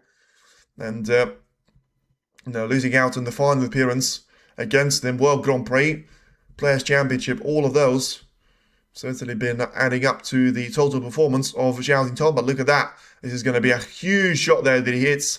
And as long as he puts that red somewhat close to the left side cushion, he's not going to need the third attempt. I'm not sure why those points are not going to be accumulating there towards John Higgins. We're going to see if Xington breaks the Crucible cuts. Surely he will. I mean, I know probably the same thing would have been said about Brazil and Wilson, but the thing about Karen is I probably would have backed Karen to be beating Li Beifan, but Brazil, as much as I like his style of play, and he's a brilliant player when he's playing well, as we've seen at the English Open this season, Higgins is about to take an all-or-nothing shot, and, a double that he seems to be the king of previously. He's not going to make it into the right middle this time, but a bit of a fortunate kiss from that jaw of the middle pocket, and the red is going to come somewhat safe there. And the only problem for Higgins is that he's probably going to find himself being suited here in relation to Xiao, and about to take this red to the top end of the table. Oh, this is a really nice line there for the cue ball. He just doesn't want it to be too far and too close to the brown. Yeah, tell you what, the green and the brown combination was always going to be looking for trouble in relation to you're not going to have a better setup of two of those colours to be lining up a snooker on your opponent. But yeah, on Xiao, surely, I mean, it's a myth that, I know the standard of the play has been great, but let's see which one of the qualifiers, though, is going to be up against, because if it's going to be Chang Minyu or Luca Brazil, someone like Chipchaya knew there as well, Gary Wilson, his kryptonite so far, where I'm pretty sure he's lost out to him twice this season at least. And this time around, it's going to be Xiao Xington that gets 4 points on the board. And he's going to have a very quick look at the position to make sure that he hasn't got any one of those reds to be heading past the black into the right corner. As now we're going to have 27 of those points to be scored, but still no real breakthrough from either one of those players to be getting through with a great chance of taking this frame off to a great start there for their camp. Of course, it's now going to be 2 hours since the match has started in a couple of minutes' time there, which, you know, it's a very rare thing for you to be seeing there. 2 hours of the match against Xiao there. You know, he's managed to end the whole session against Chris Wakelin in a similar sort of time. So Higgins looks like he's going to be happy with this one. So then, second time, he's about to take this shot away. So a little bit closer to the brown than it feels like. Of course, doesn't want to be getting any sort of advantage there, which will still force him to be playing a shot from the side cushion, but at the same time, having to play it with... yeah, he's going to be happy with this one. So Zhao, of course, is not going to interfere with the referee.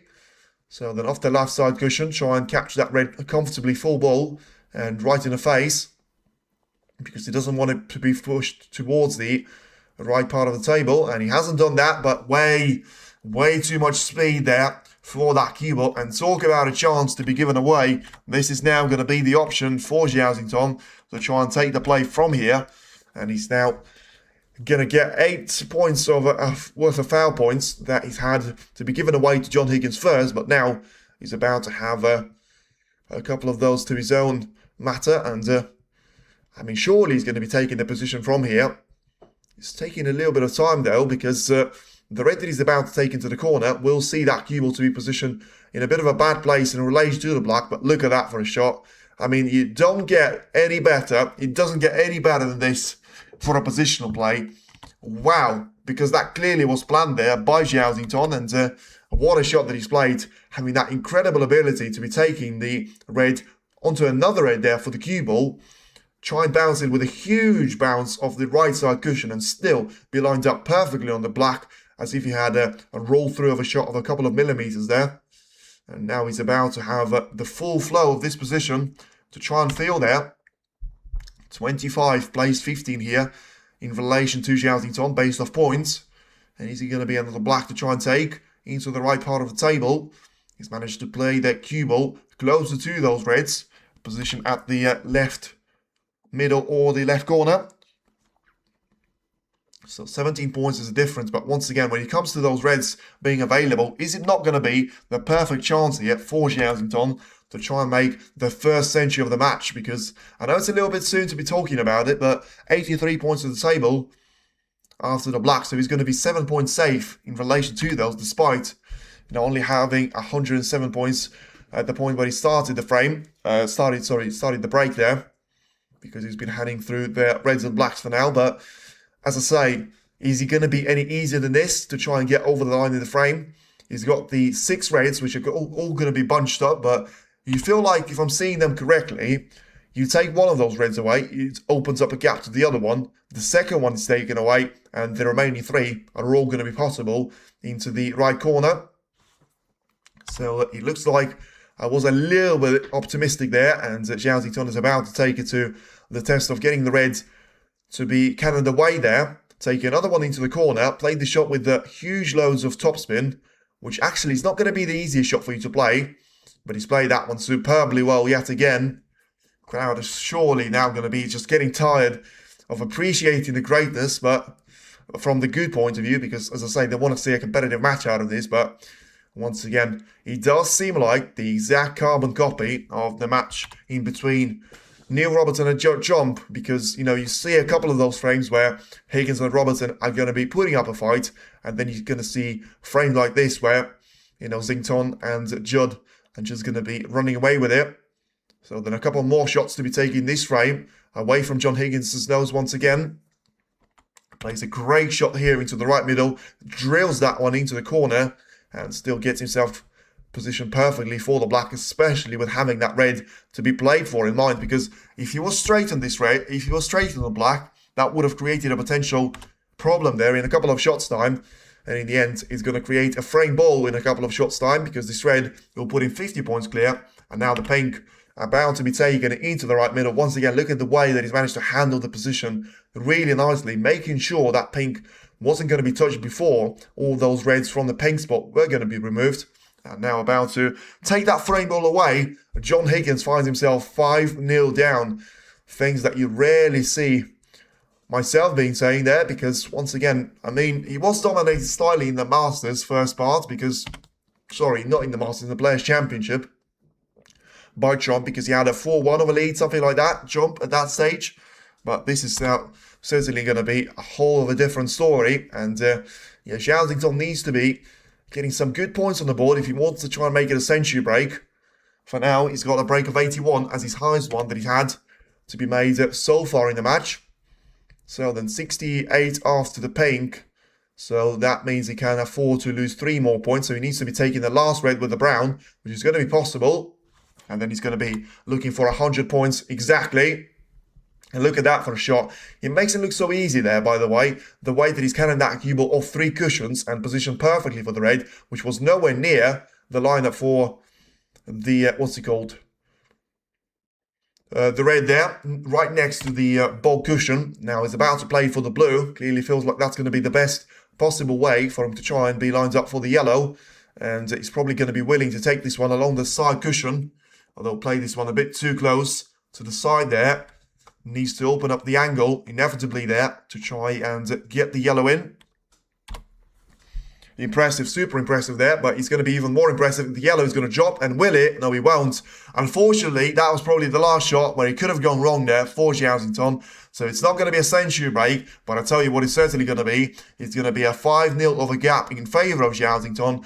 John Higgins finds himself in the world of trouble, and if I was going to do a poll on what was more challenging for him to try and come back from, 8-5 down against Mark Selby or 4-0 down against Xiao, then certainly he's going to mean absolutely nothing as he finds himself 5-0 down. Surely no way back for Higgins, and all the hopes that he would have been carrying into the previous couple of frames have certainly disappeared now.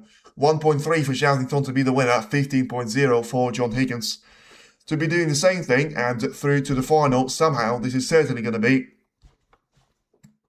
someone mentioned that the comeback from Robertson against Trump is going to be probably the greatest of all time. I'll tell you what, Higgins is known to be the king of comebacks, and it's certainly going to take a whole lot of bustle and technique and execution there for Higgins to be making a match out of this. I'm not even going to mention the fact that he could be in there with a chance of winning this one, because, listen, you'll need to see a huge drop-off from Xiao, and you'll need to see it now, and you probably needed to see it a couple of frames backwards now. So, 5-0 down, he can lose 3 more frames there, which he probably won't do, and he still finds himself in a really good lineup for the second session out there to take full control of and have a 5-3 of an advantage in his favour.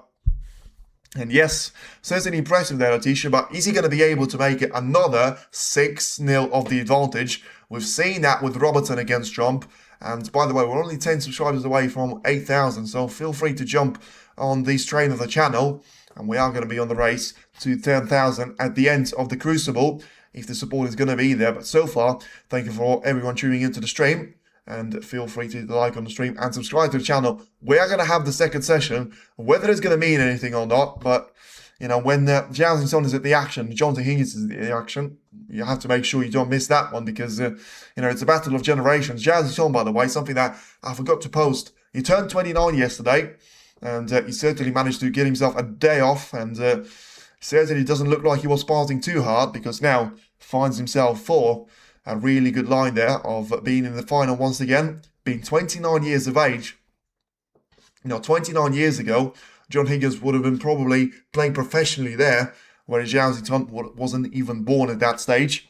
One more frame for John. Come on. Well, this is the race now.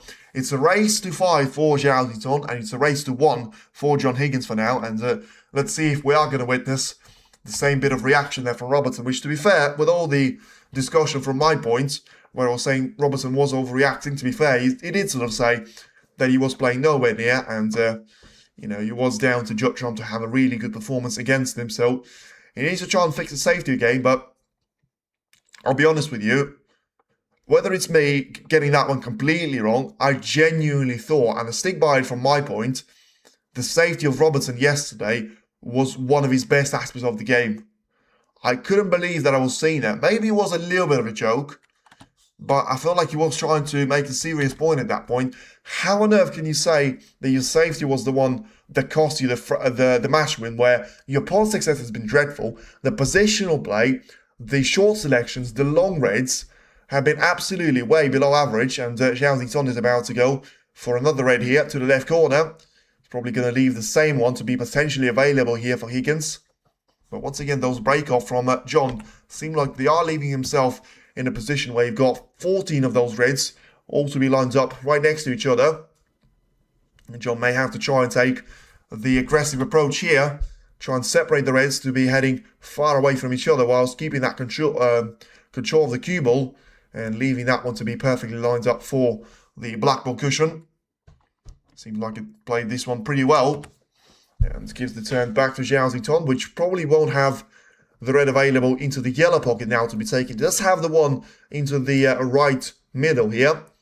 But surely the cue ball is going to be way too close for the black ball cushion. And also the angle is going to be the one where even if the cue ball was perfectly next to the red, it still makes it a difficult shot with so much of a distance. And the cue ball being so far away from the red is going to make it an impossible shot there in the making. So Xiao just tries to force that red closer to the right side. Make sure he gives the turn back to Higgins. And yeah, I mean, was that the reason why Robertson lost yesterday? If that was the reason, then, surely Higgins is losing this frame. And losing this match, I should say, for the exact specific reason there. Because he's just, he's following the perfect footprint there. And the blueprint of Neil Robertson. Doesn't get the chances. When he gets those chances, he doesn't take them with the long reds. And even when he's going to be through to a decent opportunity to be winning those frames, look at the frame number 4, look at the frame number 2. By the way, it always seems to happen in the even frames, which we are now going to be a part of. So potentially a chance for Zhao to have a break of 44, 50 plus once again. And to finally try and make it work for himself this time around. I mean, 5-1 is going to be something for him to try and build on the remaining 2 frames from, but anything other than 5-3, and he should be a game over here. 6-2, yeah, you could say that we've seen 6-2 against Mark Williams, against Higgins, and also 7-2. Chris Wakely against Weezer could have been easily 7-2 there if Weezer had taken his chances, but Wakelin was able to win 8 frames on the bounce, but it was probably one of those performances there from Wu that probably was his worst of the season in any sort of matches that he's played. Now Xiao's about to be lined up for another red here to be taken into the corner. Can he try and make this one work? He didn't even get close to it, and that means he potentially can get this red too close to the left middle. It's going to be close, but I feel like just about enough there of the power in the red to make sure that one is not going to be playable for Zhao. And Higgins himself is about to play another red to be taken into the right middle. So we'll see the way this is going to go. Or he can always try and head that cue ball into those main pack of reds. Make sure he's going to spread those out and still bring the cue ball to be positioned nicely for the black ball cushion. That's exactly what he's done. As long as he hasn't left one of those plants away into the left middle, then he should be lined up nicely. Although that's exactly what Zhao is having a look at. Tell you what, from my angle, it seems like it's going to be very close to the left middle. Pot success 91%, for Xiao 74%, for Higgins 74 is nowhere near the line that you want to be taking for a successful campaign in the semis. So what's it going to be here? And he's taking this red into the middle. He's missed that one though, and he's missed it by so much that he's caught the back end jaw there, but still, because of the miss being further up the table, that red is not going to be playable, and he's not going to jump back towards the cue ball. So, he was always going to be leaving that cue ball nicely for the pink in the case of him potting that red. But now, he's probably about to have a decent chance to be given away here to Zhao for taking the red into the right middle if the pink is not going to be in the way. But there's the answer. The red and the pink was surely in the way because of Higgins trying to go for another approach. And he seemed like he played the shot really well. And yeah, the green is going to be covering the most dangerous of those reds to be taken into the corner. Zhao go to the final. Well, he's not quite there yet, but he's certainly 50% and has got 1 foot into the final there with appearance against Watchalong for the 2nd time this season. And trying to make a revenge for that clash of the Champion of Champions, where he still was far from performing his best game out there. And certainly managed to bring his A game in 2026 losing out only 4 of those matches so far, and 2 of those, of course, and 1 of them to be from John Higgins, the other 3 from Tom Ford, Stuart Bingham, and recently at the World Open to Gary Wilson. Only 4 of those defeats, by the way, in all the tournaments that he's played. 1 of them to be at the quarterfinals, the other one to be at the last 16, and then, well, the other 3 to be at the last 16. So once again, you can see there, the plant of reds that he was looking for, it doesn't seem like he was touched previously, but Zhao Xingtong certainly finds himself in a little bit of trouble here, because it seemed like he just can't realize which one of those reds does he want to be playing for. And why do I have the feeling he's going to have to try and play the shot with the side cushion with the cue ball onto those reds to just make sure that he does get too far on those ones, and there is not going to be a way for Higgins to try and get through to the red into the corner, or potentially to be taking a red into the left part of the table with a real risky shot there to be taking on. Well, it seems like there is going to be a plant of some sort here for Higgins available. So Xiao is going to be watching on in the background very closely with this one, but you know, anything but easy, because the black is going to be available into the left corner. But those type of shots need to be played with power to try and make sure the cue ball doesn't actually follow the path of the cue ball, the path of the reds there. So that's, you know, seems like it's going to be plan B there for Higgins, and that plan B being just a careful safety shot, trying to get that cue ball lined up for the ball cushion again. Hasn't played this one with the great effect, to be fair, but he's still going to be positioned with a couple of difficult shots here to try and choose from, Zhao Xingtong. What's he going to be looking here, though, in terms of, he's got 2 of those reds to be taken, 1 into another, potentially, but, I mean, if Higgins refuses a plan like the one that he's had, then surely there's not going to be a chance in a million years where Zhao Xingtong takes the plant like that away. Although, I mean, how many times have I said that before and he still takes it anyway? I mean, if he's looking at this red, by the way, there's not a way for you to play, well, is there a way to be playing safe from it? There probably is, but he's going to be way too close to that red at the left side cushion, which, you know, probably tips the short selection in favour of taking that long red anyway, because, you know, if you're going to give a chance away, at least give it your best effort to try and make it in. But surely, what's he going to be in? Is he going to be taking this plant away into the corner? Wow. That is absolutely outstanding of a shot there from Zhao Xingtong. And look at this. I mean, talk about a plant, no plants, anything else is used front jaw of the pocket with a horrible loads of power, and he still managed to get that red to disappear without touching the red, which was covering, by the way, the good left-hand side of the pocket. That is beyond ridiculous there from Zhao, and short certainly is the shot now that is by far the shot of the tournament to me. When it comes to the execution, look at this once again. I mean, you can think about the double from Higgins, you can think about all those brilliant positional shots there from Trump, but you can't defend against this, because Higgins was clearly playing that cue ball to be slightly closer to the ball cushion, yes, but still, that one had absolutely no right to be disappearing. And once again, it seems like he's got a little bit of an issue with his tip there, because not the first time that you can see him having a little bit of a look towards it, and now played a bit of a nasty shot for himself to be lined up with the black. And as he made this one in, as he has, you may as well not doubt him, and you may as well just rename a really difficult shot there to the one that maybe Zhao Xingtong can miss. You know, twice in 10 shots there that he plays it. Brilliant once again. And yeah, surely he doesn't need to be taking a red into the corner because of how little control he was going to have over the cue ball. Take the one, the opposite side of the table, into the left middle. Make sure you're going to have the blue to be lined up at the right middle, the top side of it, and then just take that cue ball along the right side cushion and choose off many of those options that he's going to have ahead of himself. When we see this, he deserves to win. Well, yeah, absolutely. There's nothing that John Higgins can do about it, because you feel like it's almost not going to feel less painful for him that he's not playing well, because even if he has played well, yes, he would have been different in terms of the scoreline, but if Zhao Xingtong brings the game like this to the table, tell me what's it going to take for you to try and stop him. And you can try and keep him quiet for a while, but you won't be able to maintain that, you know, strategy and the plan for the semi-final throughout 90 frames. And inevitably, at one point, you'll be able to fire away like a cork of champagne, and he's going to be away into the distance. And for now, it seems like he's played a bit of a bad shot here, though. Talk about a cork of champagne.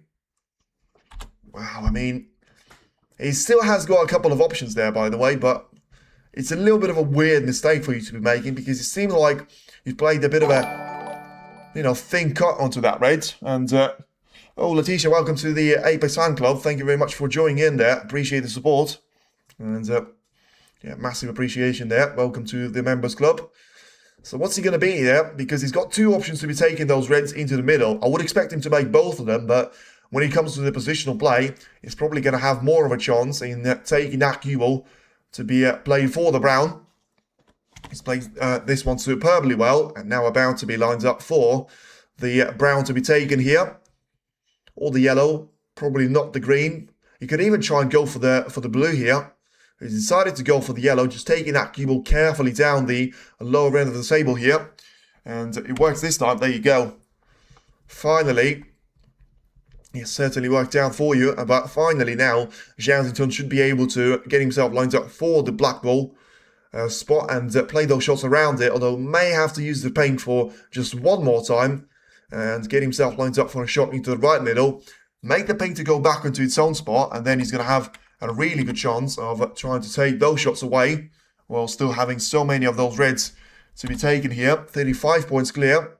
The first time that we actually seen Zhao to have a clear-cut chance at the starting point of a frame without John Higgins interfering or Zhao making a mistake himself. Needs to try and get that cue ball away from the pink and the reds, and has played a bit of a bad shot here again. He's always going to have that crowd of reds to be getting in the way of the cue ball when he plays those shots for the pink. So, yeah, he's going to be way too close to be taking a shot like that to the pink into the corner. Although, it doesn't get any better than this when he try and take the shot of the blue there, because he's going to have to try and reach over the red anyway. And look at that. Brilliant control there for the pink. About to disappear into the left corner. And those shots are worth applauding, just how difficult they are for you to play. If you haven't played them, impossible to get the real power, which makes the positional play even more difficult, but also really easy for you to miscue. And even if you don't, there's going to be the entirety of the table for you to mess around with. And now it's going to be another break of 50 plus, the fifth one of the match, already to be made there by Zhao. And after making 5 centuries a couple of days ago, so far it's been a bit of a drought in that aspect of the game, probably the only thing that has been missing from his performance. And I'm not going to say he's going to be absolutely certain to be fixing this issue. One-sided that's no fun to watch. True, but you can always appreciate, the thing that we're seeing there from Zhao. Because right now, it's certainly a great matchup of you to be witnessing there from his point of view. Yes, Higgins has been way below his standards, but, as I say, unfortunately, it's not going to be the first time where, we've seen Higgins play such a really good match in the previous round, and then he reaches the final of the semi-final, and it just seems like he's managed to run himself out of steam there by having so many of those frames to be played against Mark Williams and, of course, against Mark Selby as well. 36 out of potential 38 there that he had to play, and Zhao has only played 14 frames, which is going to be a massive factor there when you consider the age difference in between the two of them. But now it is going to be another 6-0 of a scoreline in the first and now the second semi-finals as well, as Zhao and Judd Trump seem like they have left absolutely no room, no margin for error for John Higgins and Neil Robertson. But if Robertson was getting, at least close in the frames number 6 and 4 against Judd Trump, then, we've seen that in frames number 2 and 4 for John Higgins. But now, for 2 consecutive frames, it seems like it's going to be Zhao just running away with it and playing the games and the shots of his life out there, especially with that red brilliantly taken into the corner to give himself a chance like this. Or is he going to be missing this red away? It's not going to be a century here, though. It's a break of 78 points, which will still keep John Higgins in his seat. And now it is going to be surely just a matter of time until the scoreline is going to be announced, and Zhao will find himself to be playing against Judd Trump in the final. It is Zhao 6, John Higgins 0, as we're going to be down to the latest 2 frames of the first session to see if it is going to be the impossible being very much possible there, and Zhao is indeed going to be having session of his life there. The first time ever that he could be having an 8-0 over session in the semi-final, nearly said the final. Indeed, one-sided, but some shots were epic. Yeah, I mean, like, the thing about it is if you're going to see one of those players to be winning, then you can always enjoy it because, you know, you can appreciate the greatness because there's two things that you can appreciate from snooker on a generic basis. You either are going to be a huge fan of drama or you're going to be a huge fan of break building. And if you're the fan of the latter, then we've certainly seen those from Xiao because let's get the stats on the way because, 81 of being his highest break so far probably doesn't tell you the whole story. But I just want to see how many of those 50 plus breaks we've seen. Probably 5 of those in the 6-0 win that he has. So 65 points scored in the first frame. Didn't have a break of 50 plus. Then 69 scored as a break in the second frame out there. 64 in the third, 81 in the fourth, 74 in the fifth, and now 78. So he's had a break of 64 plus every single one of those frames, apart from the first one, where he had a break of 44 points. Incredible consistency there from Zhao. And, Higgins, the only break of 50 plus that he had was a break of 50 points exactly in frame number 4. So you could see there, still having a fantastic line of 501 points to be scored in the opening 6 frames there from Xiao, and he's now going to be looking very nicely for getting over the line as now both John Higgins and Xiao simultaneously come back to the table. It is going to be all down to a potential beginning of the comeback from John Higgins' point, but it doesn't look like he's going to be able to try and come back from this situation here, because even if he wins, 8 frames on the bounce there, you could also see Zhao to still try and make a comeback of his own there. It's going to be just way too many frames to try and keep Zhao quiet. It's not even going to be down to John Higgins here, because as much as it is, to an extent, we haven't seen anything that you probably would make you feel like it is going to be one of those days where he's going to have another one of those comebacks.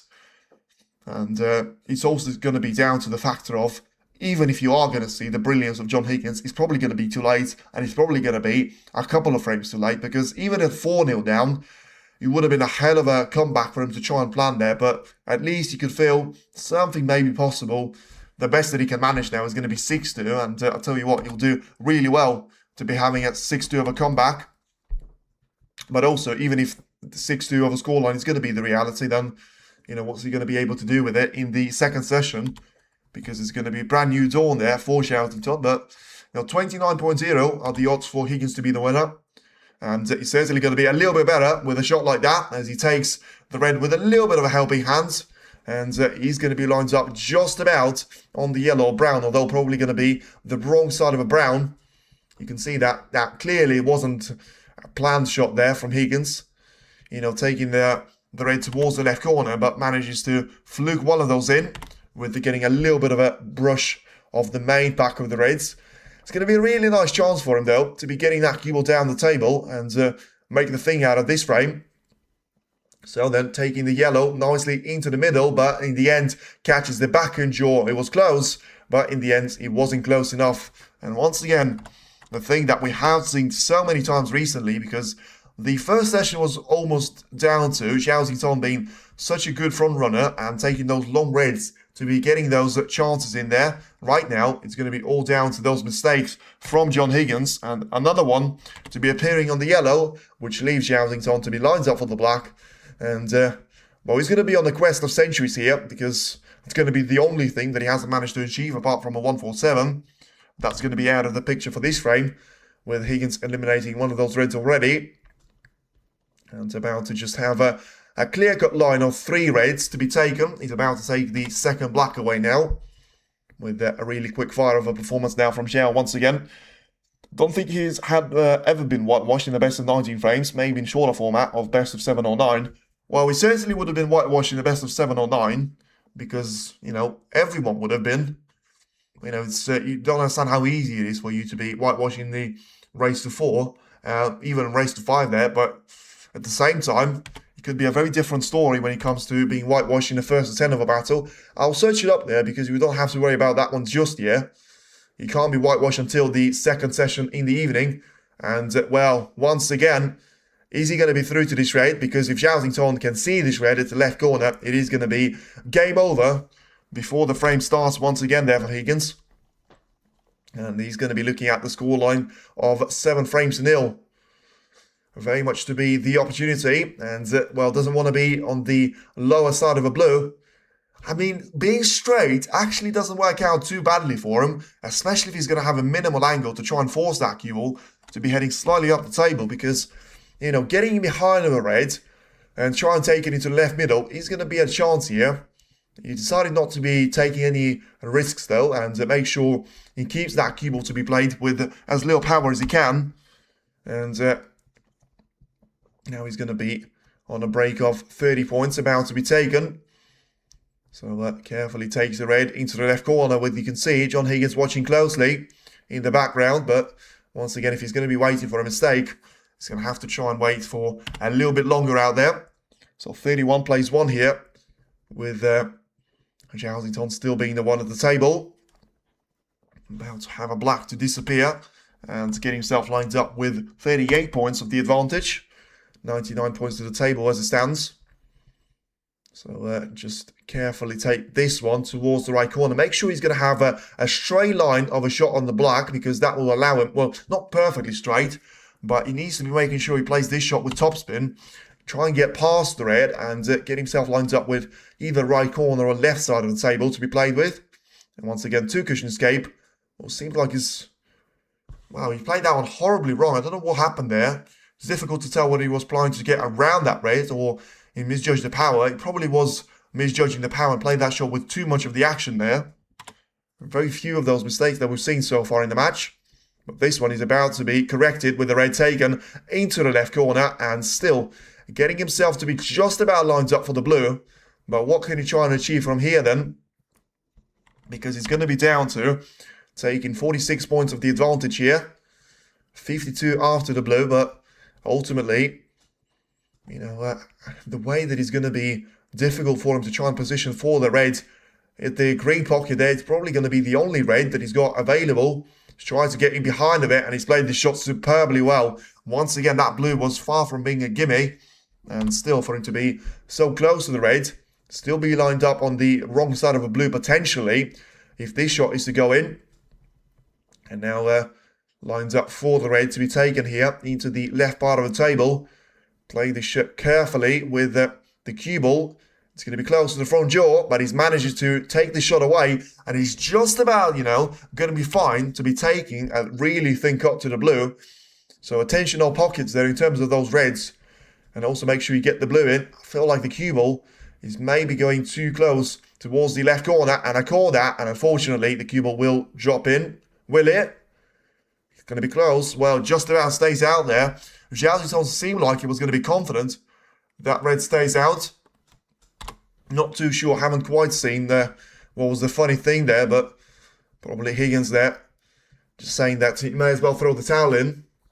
The camera was on Zhao at that point, so it seems like he's not going to be able to do anything with this red, although maybe he's able to try and roll this one to the right corner, and he hasn't, so it is going to be a chance to be given to John Higgins. And once again, it's going to be a break of 50 plus there, but Xiao is not going to be getting himself into the 90 points of his own.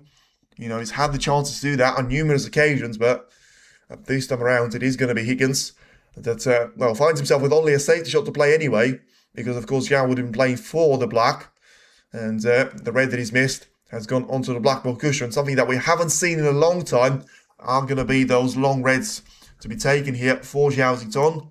Not quite as accurate as he could have been there from Higgins. And Xiao is about to step back to the table with a really good opportunity to try and take this red into the left corner.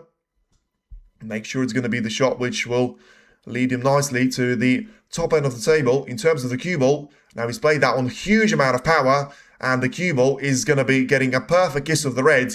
So it was always going to be down to a couple of moments for Higgins to try and hold on to, but, you know, on the serious stuff, you know, one shot there that he gets a chance off, and then he's going to be down to Xiao to be coming back to the table with a great performance. And someone tell me that he's been playing like this with the Crucible. Absolutely hasn't, which is why I feel it is going to be the piece of piss for him to be, you know, breaking that Crucible curse.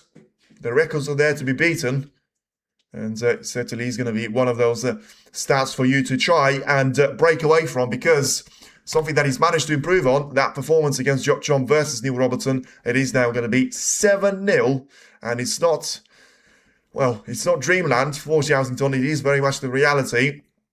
And, well, what it feels like to be Man United in 23 there, John Higgins is certainly going to be feeling like that. You know, it was all about George Best or Maradona, but this was an absolute finesse of a performance from Xiao. And it seems like he's not going to be finished with this one just yet.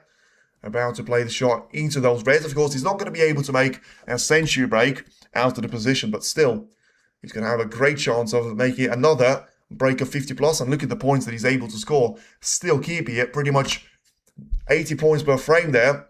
And 580 for the previous 7 frames, this one included. And still counting, by the way, because he's about to be taking the blue into the left middle. And this could be made as a total clearance, to be fair, because he's about to have a red lines up at the corner. You know, positioning himself nicely for this cue ball to be taken all the way for the black. A little bit too far away, but you should be able to try and take the white towards the black and carefully bring the white towards the final of those reds. And now the crowd certainly have given up on trying to have a competitive match out of this, and they're going to be acknowledging everything that Xiao does, because that performance has certainly been the one to remember from his point of view, despite not having a century just yet. About to go for another black to try and make that one disappear. And as we approach the final frame of the first session, it does look like it's going to be just a consolation frame for John Higgins. 100 point score there by Xiao. And he could still make that 127 if he makes a break of, what's it going to be? 69 points at the end. So incredible for him to be making breaks of 58 and 69 in a single frame out there and still not having the century on the board, despite such a dominant performance there against John Higgins. But listen, it probably would have been, you know, a bit too much for him to ask in there of himself after having such a bad run at the starting point of the season. Wasn't getting through to those later rounds there. And at the end, that brought the centuries count down to a minimum for him. So that race to a century looks like it's still going to be very much something for him to consider in the later part of the season, and certainly in the next season as well, because now it is going to be a break of 62 points. Once again, he's not going to bother about the black, because he doesn't need to be doing that. But something that he does still need to try and carry on there is carry on the fantastic form that he's had against John Higgins in the first 7 frames of the semi-final. And it's now going to be 7-0 in favour of Xiao. And a performance to forget there for John Higgins. Let's have a look if John has ever been whitewashed. Let's have a look. John Higgins, whitewash, first to 10 ranking events. I feel like he probably would have, but let's see. Let's see what the internet will say about it. And no, he's managed to have a whitewash against Karen Wilson in the 2023 World Snooker Championship. But I mean, being whitewashed, I mean. Thank you very much, by the way, for everyone tuning into the stream. He's going to have one more frame there of the action, and then it's going to be down to the evening session to see if it's going to be a stroll towards the finish line from Xiao. And still, the first 10-0 wins since the Players' Championship that I can remember of last season, where Robertson had a really good run against Stuart Bingham in the final, by the way. At that point, I feel like we haven't really seen any one of those in the first to 10, because, well, certainly not in ranking events. And when he comes to just trying to get himself over the line there, Xiao is going to be quite good at that aspect of the game as well. And you can see that 9 seconds, 10 seconds, 11 seconds, 10 seconds there that he's taken on average on those shots in the recent couple of breaks. Incredible consistency there from Xiao. And now he's going to be at the end of frame number 8, another break of 60 plus there, which he has managed to make 6 of in quick succession after missing out on one of those in the first frame. Only managed to break a 44 points, so certainly a shambles of a performance that he should be ashamed of. But on the serious point, it's been an incredible performance for him, and he's never been whitewashed in a first to 10 ranking match. He's suffered whitewashes in shorter formats, or such as 4-0 or 5-0. You know, he's had 5-0 loss against Tom Ford in the European Masters in the 2022, Scottish Open in 2025 against Naponsen Kam, and 5-0 loss against Stephen Maguire in 2012. And yeah, it doesn't seem like he's had a 6-0 of a whitewash against anyone. Now he's about to be handed a 7-0 of a whitewash if there was a format of a match like that. Now just 3 frames away from glory there for Zhao Xingtong, and now the odds are officially going to be removed from the odds. And the last day of the session, it is going to be Zhao Xingtong against John Higgins. And look at that roar from the crowd, about as much as we've seen the noise from very much the get-go of the match. Can he try and make a little bit of a name for himself, avoid that defeat of being consisting of potentially 10 frames to nil? The answer is probably yes, but is he going to be able to try and do that now? Probably no, because it certainly has been a session to remember for Xiao Xingtong, and you know, these best frames have certainly come at the sequence of frame number 2 and frame number 4 there, and it's been a long way since Higgins had any significant break there to be scoring. You know, he's now going to be positioned for another red to be taken into the left corner. It's going to be close. He's going to be really close there from Zhao Xingtong, and look at that. That is absolutely the reason why it is going to be a potential for an 8-0 of a session. He's been absolutely flying through those gears, and this is certainly going to be about as good as we've seen that red to be disappearing into the right corner, remember, whilst having pretty much 80% of the pocket to be aiming towards, but with that cue to be lined up with the ball cushion. Still, he's going to have a difficult black to be taken here into the corner, and he's missed it. Now, unless he doesn't fluke it, unless he flukes it, John Higgins is going to be having a chance to try and get himself on the scoreboard. You know, the blacks seem to have tried to help out on towards the cue ball desperately there to try and put that one away from those reds. One red out on a break and punishment, yes, exactly. But it wasn't too much of a punishment. And if anything, it's going to be a great chance for Higgins to try and get himself on the board here. So, yeah, just trying to carefully take this red with a nudge towards the right middle. And the crowd are certainly going to acknowledge that. He's played a good shot, to be fair, because always difficult for you to control the cue ball perfectly well in relation to the brown or any one of those 3 ball colours. Seems to have done that really nicely here. About to be positioned for the yellow to be taken into its own pocket. And now just carefully playing the shot through the cue ball. Make sure the bounce is going to be there on the white. Get it down the table and sort out the issues of having 2 reds.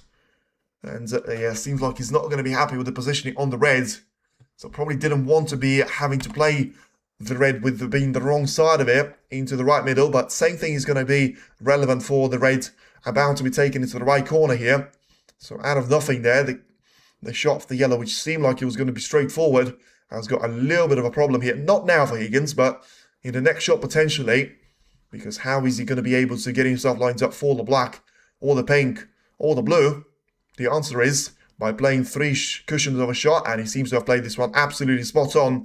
This is a really good recovery there from Higgins, because, you know, it looked like it was only going to get worse from that point, unless he was able to recover straight away, and certainly has done that pretty well, whilst not being too high on the blue, and having just about as much of a lenient angle that would have allowed him to be playing for the red, and now lines up for 9-1 of the advantage. Yes, because this time he missed the black, but first time since the beginning. Yeah, certainly. I mean, once again, it's going to be such a good run there for Xiao Xingtong that you know, just forget about the ways that he's been able to play in the last couple of rounds, and being certainly the man to catch throughout the majority of his matches against Mark Williams and Mark Selby to the extent, because, you know, before he was very much 8-5 down, he was leading by 3 frames to 1, 5 frames to 3, and of course able to take it down to 17 and 18 frames on his way to win. And very similar story against Williams, but you know, that one was a lot more comfortable for John, because despite losing out the opening 2 frames, those 2 were the only point where he was losing. And Xiao Xingtong is desperate to try and see the angle on the black, and I feel like this one is going to be a little bit more difficult than he could have been had Higgins been straighter on it, especially with it trying to take the cue ball lined up for the black, and for the red, I should say, into the right corner. Well, I thought he was going to try and do that, but of course the black is going to be respotted into its own pocket there, and he's going to be taken after the red. He's about to disappear into the left middle, so it's now going to be down to Just a very careful shot on the white. Make sure you get really low on it. And, well, that's a horrible shot there from Higgins. This is unforgivable. He can't be missing a shot like that away. And, yeah, it just seems like he's not firing on any cylinders there. You know, it's a red that he should be taking 9 times out of 10, certainly. I mean, no, it's not acceptable. And he wasn't even too close to it because, you know, he got the jaw by quite far away. He didn't even stay in the pocket. He rolled away to the top end of the table. And now it is going to be no way. Well, unfortunately, that's the way the cookie crumbles for John Higgins. And he's now going to have a black to be taken here for Xiao. About to play the cue ball through the right side cushion.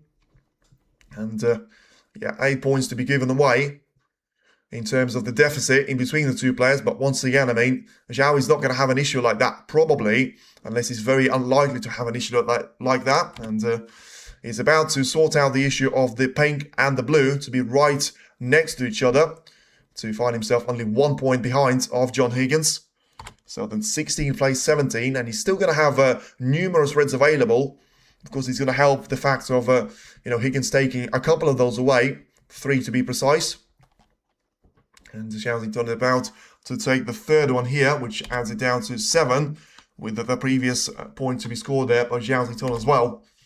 Now, can he try and get this red to be disappearing into the left part of the table, whilst carefully controlling the white to be positioned for the black? And once again, beautiful touch there in relation to the power that was added to that shot, and able to get himself about as close to the straight line as he could. But it's fine this time, because it's not going to be a straight line, but even if it was, he would have had a great chance to try and take the red away into the right corner. And 7 points now is going to be the advantage for Xiao. About to take another red into the right corner. Make sure he's got that cue ball to be running for the black. And he's probably about to make a little bit of a contact with those 5 reds about to be taken here. So then a little bit of a punched through shot from Xiao, not quite his style, which is exactly why he wasn't playing that shot in that fashion anyway. And he's got one of those reds to be kind of away from the pack, which he's not going to complete the work, especially with him not having a clear-cut chance to be taking the red here. Probably needs to be heading for the one into the yellow pocket, which is still going to count as a mid-range shot. How close the cue ball is going to be towards the blue ball line. But you need to be careful with that front jaw there. Look at that. He doesn't need to be careful with anything. Everyone has to be careful with him. A fantastic shot there on the red. Positioned perfectly well for the yellow. And about to have the biggest problem of the break to be removed. What's 7-0? It's about to be a potential chance for an 8-0 of a gap in favour of Xiao, because, you know, he's played a bit of a bad shot here on the yellow though. So we will need to go for a plan B, which he's going to have for one last time. And then he's going to be down to just 1 red available into the open play, and then 4 more of those to be still forming a pack next to the pink. So then the break of, I don't know why, by the way, points are not counting. Apologies for that. I don't know why that was the case. Going to sort it out here. And there we go. He's about to have, what's it now, 67 points at the table. So another red to disappear. And the pink that he's taken superbly well. And look at that for the split of the pack. Once again, does he stand a chance of making a century break? The only thing that keeps me up at night now, honestly. So many brilliant breaks there. Every single time, apart from the first frame, where he had a break of 62 points plus. And only on 2 of those occasions, he had a break of less than 70 points out there. Another chance for him to be extending that gap to 8 frames to 0. He's still a couple of shots away from doing that, but what a performance this had been from Xiao. Whitewash in the first session, certainly something that, well, probably never happened. You know, he's never lost a match of 6 frames to 0, which makes you feel like he's certainly not going to have a performance like that ever in his life. I'll tell you what, something that John Higgins would have been dreading about in the Players' Championship and final, seems like he's caught up to him now, because 42 points of a lead for Xiao, so the pink, to take him 49 points clear and make it a very much an unforgettable performance from Xiao. But the best thing about him, you probably won't care about that one too much if he doesn't win the final. It is gonna be no mercy given, no mercy taken, and no quarter given there by Xiao. Now, surely, you're going to be able to finish the first session with something that the fans well, weren't able to see for now, but they're surely about to see it. Only 8 shots away there from a century break for the first time in the match, and make it the 6th one of the Tour Championship campaign. So then it is going to be heading that cue towards the blue. John might as well surrender now. Well, it's not why he managed to get where he is right now, but certainly it doesn't seem like he's going to be getting anything out of this particular performance. So then, 78 points of a break, 77 I should say. So he's going to be looking for a break of 104 points if he does make a total clearance. And look at that, 701 point score there, and he's still got 25 points ahead of him. Incredible consistency there from Xiao, only in 8 of those frames there. It's difficult to put into words how difficult that is to achieve, especially against someone like John Higgins in the corner against you. But it certainly is going to be now mission accomplished for Xiao in terms of having that session to be played in a perfect manner there. Not threat, not surrender. Yeah, absolutely. Like, he can just try and play the best that he can. He's certainly not going to be down to the scoreline, and just do the best that he can. He certainly can be taking his time now on those frames, and now someone that has been taking those time on those shots. A break of 97 here in the black for the first century, and the perfect ending to the first session. This has been a session to forget for John Higgins, and it's certainly going to be a session to remember for a long time for Xiao, and for his fans especially, because I feel like he's going to be able to put that behind him very quickly. But John Higgins is certainly going to hurt, and he's going to hurt an awful lot worse if he's not able to do anything in the evening session. But for now, it is going to be a story of probably the whole championship for Xiao, 8-0 against someone as good as John Higgins. He doesn't bet any better than that, because, Robertson was asking for anyone to kidnap John after he was losing the first session 7 frames to 1. Now, I bet at least he's going to be feeling that, I'm not going to be alone in this club, and John Higgins might have joined that particular club of the Tour Championship, not being too successful of a run. Remember, Chris Wakelin won 8 frames in a row against Weezer. John won 6 frames on the bounce against Neil Robertson, and now 8 frames on the bounce for Xiao against John Higgins there. Hard to believe from John. Yeah. I mean, jokes aside there, and brilliance aside from Xiao, but this is going to hurt there from Higgins. But you feel like, what you see from his face, he feels like he understands that better than anyone, because he realizes that he hasn't been missing too many of those, but at the same time, he hasn't really been getting those chances in. So, when he did get those chances, he wasn't really there to speak for them. But now you can see 148 scored in the first 8 frames. Then it's going to be a bit of a different story there. Now then, thank you for everyone that has tuned in for the first session. Feel free to be back at the evening session as well. This has been an absolute joy to be watching from the Xiao camp. A little bit of a devastation from John Higgins' camp, but at the same time, he'll be back stronger, and he's going to have a really good chance to try and challenge it at the Crucible if he's unable to do the impossible and win 10 out of the next 11 frames, which I feel like we all know the answer for. But in the end, it is going to be a very rough for him. Anyway, there's not much of a review to do. John Higgins didn't have a chance apart from having 2nd and 4th frames. Yes, he had a chance in the 9th frame, but in the 8th frame, I should say. But he didn't really manage to get far with that break, and missing a red that he has didn't really help the case either. Xiao had breaks of 60 plus in every single one of those frames, apart from the first one, 69 in the second, 64 in the third, 81 in the fourth, 74 in the fifth, 78 in the sixth, 62 in the seventh, and a century break to make it a wrap of 104 points. And if you're interested in the way that those John Higgins' points have been spread out, 46 in the second frame, 50 in frames number 4, 17 and 15 in frames number 8 and 5, and 8, 1, 0 and 11 in 5, 6, 7 and the first frame out there. So a disaster performance from Higgins, but maybe he's going to be able to put a couple of those frames on the board before he can really start to talk about a potential of an all-time greatest comeback to be on the line there. For now, as I say, thank you very much for everyone tuning in. Feel free to be back to the second session, but certainly going to have loads of anticipation to be seeing some great action in between the players. For now, that is going to be it for me, and tune in a couple of hours' time to be seeing the second session as well. Certainly there won't be anyone betting on an 8-0 score for Zhao. Well, I'll tell you what, it certainly wasn't me at the start of it, because I actually said the best chance for Higgins to try and take this one away from Xiao is going to be through winning the first session 5 frames to 3 there. Has there ever been 10-0 in snooker history? Yes, certainly, but there haven't been many of those against John Higgins. In fact, there hasn't been one which stands on the record. So, Zhao is going to be 2 frames away from making a history and making the first 10 win of the season of the competitive on the World Snooker Tour.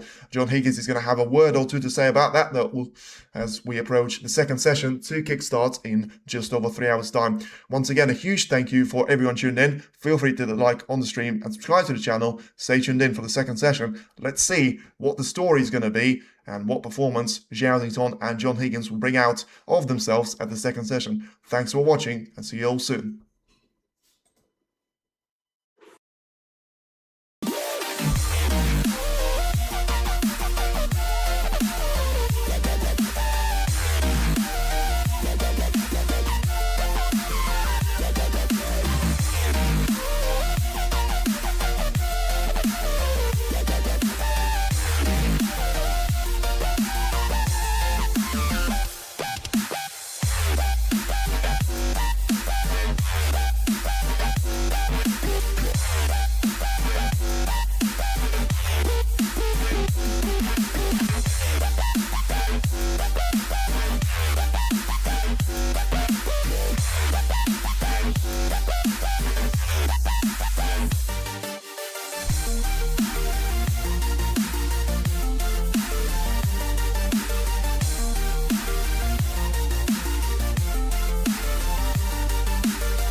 There's a distance between us.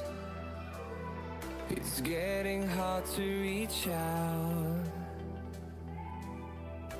Haven't seen you in seasons, but all I hear is your voice. I know my limits, you can break me down, but I'll stay till the finish line. And I've been counting minutes for quite some time now, just to see you again.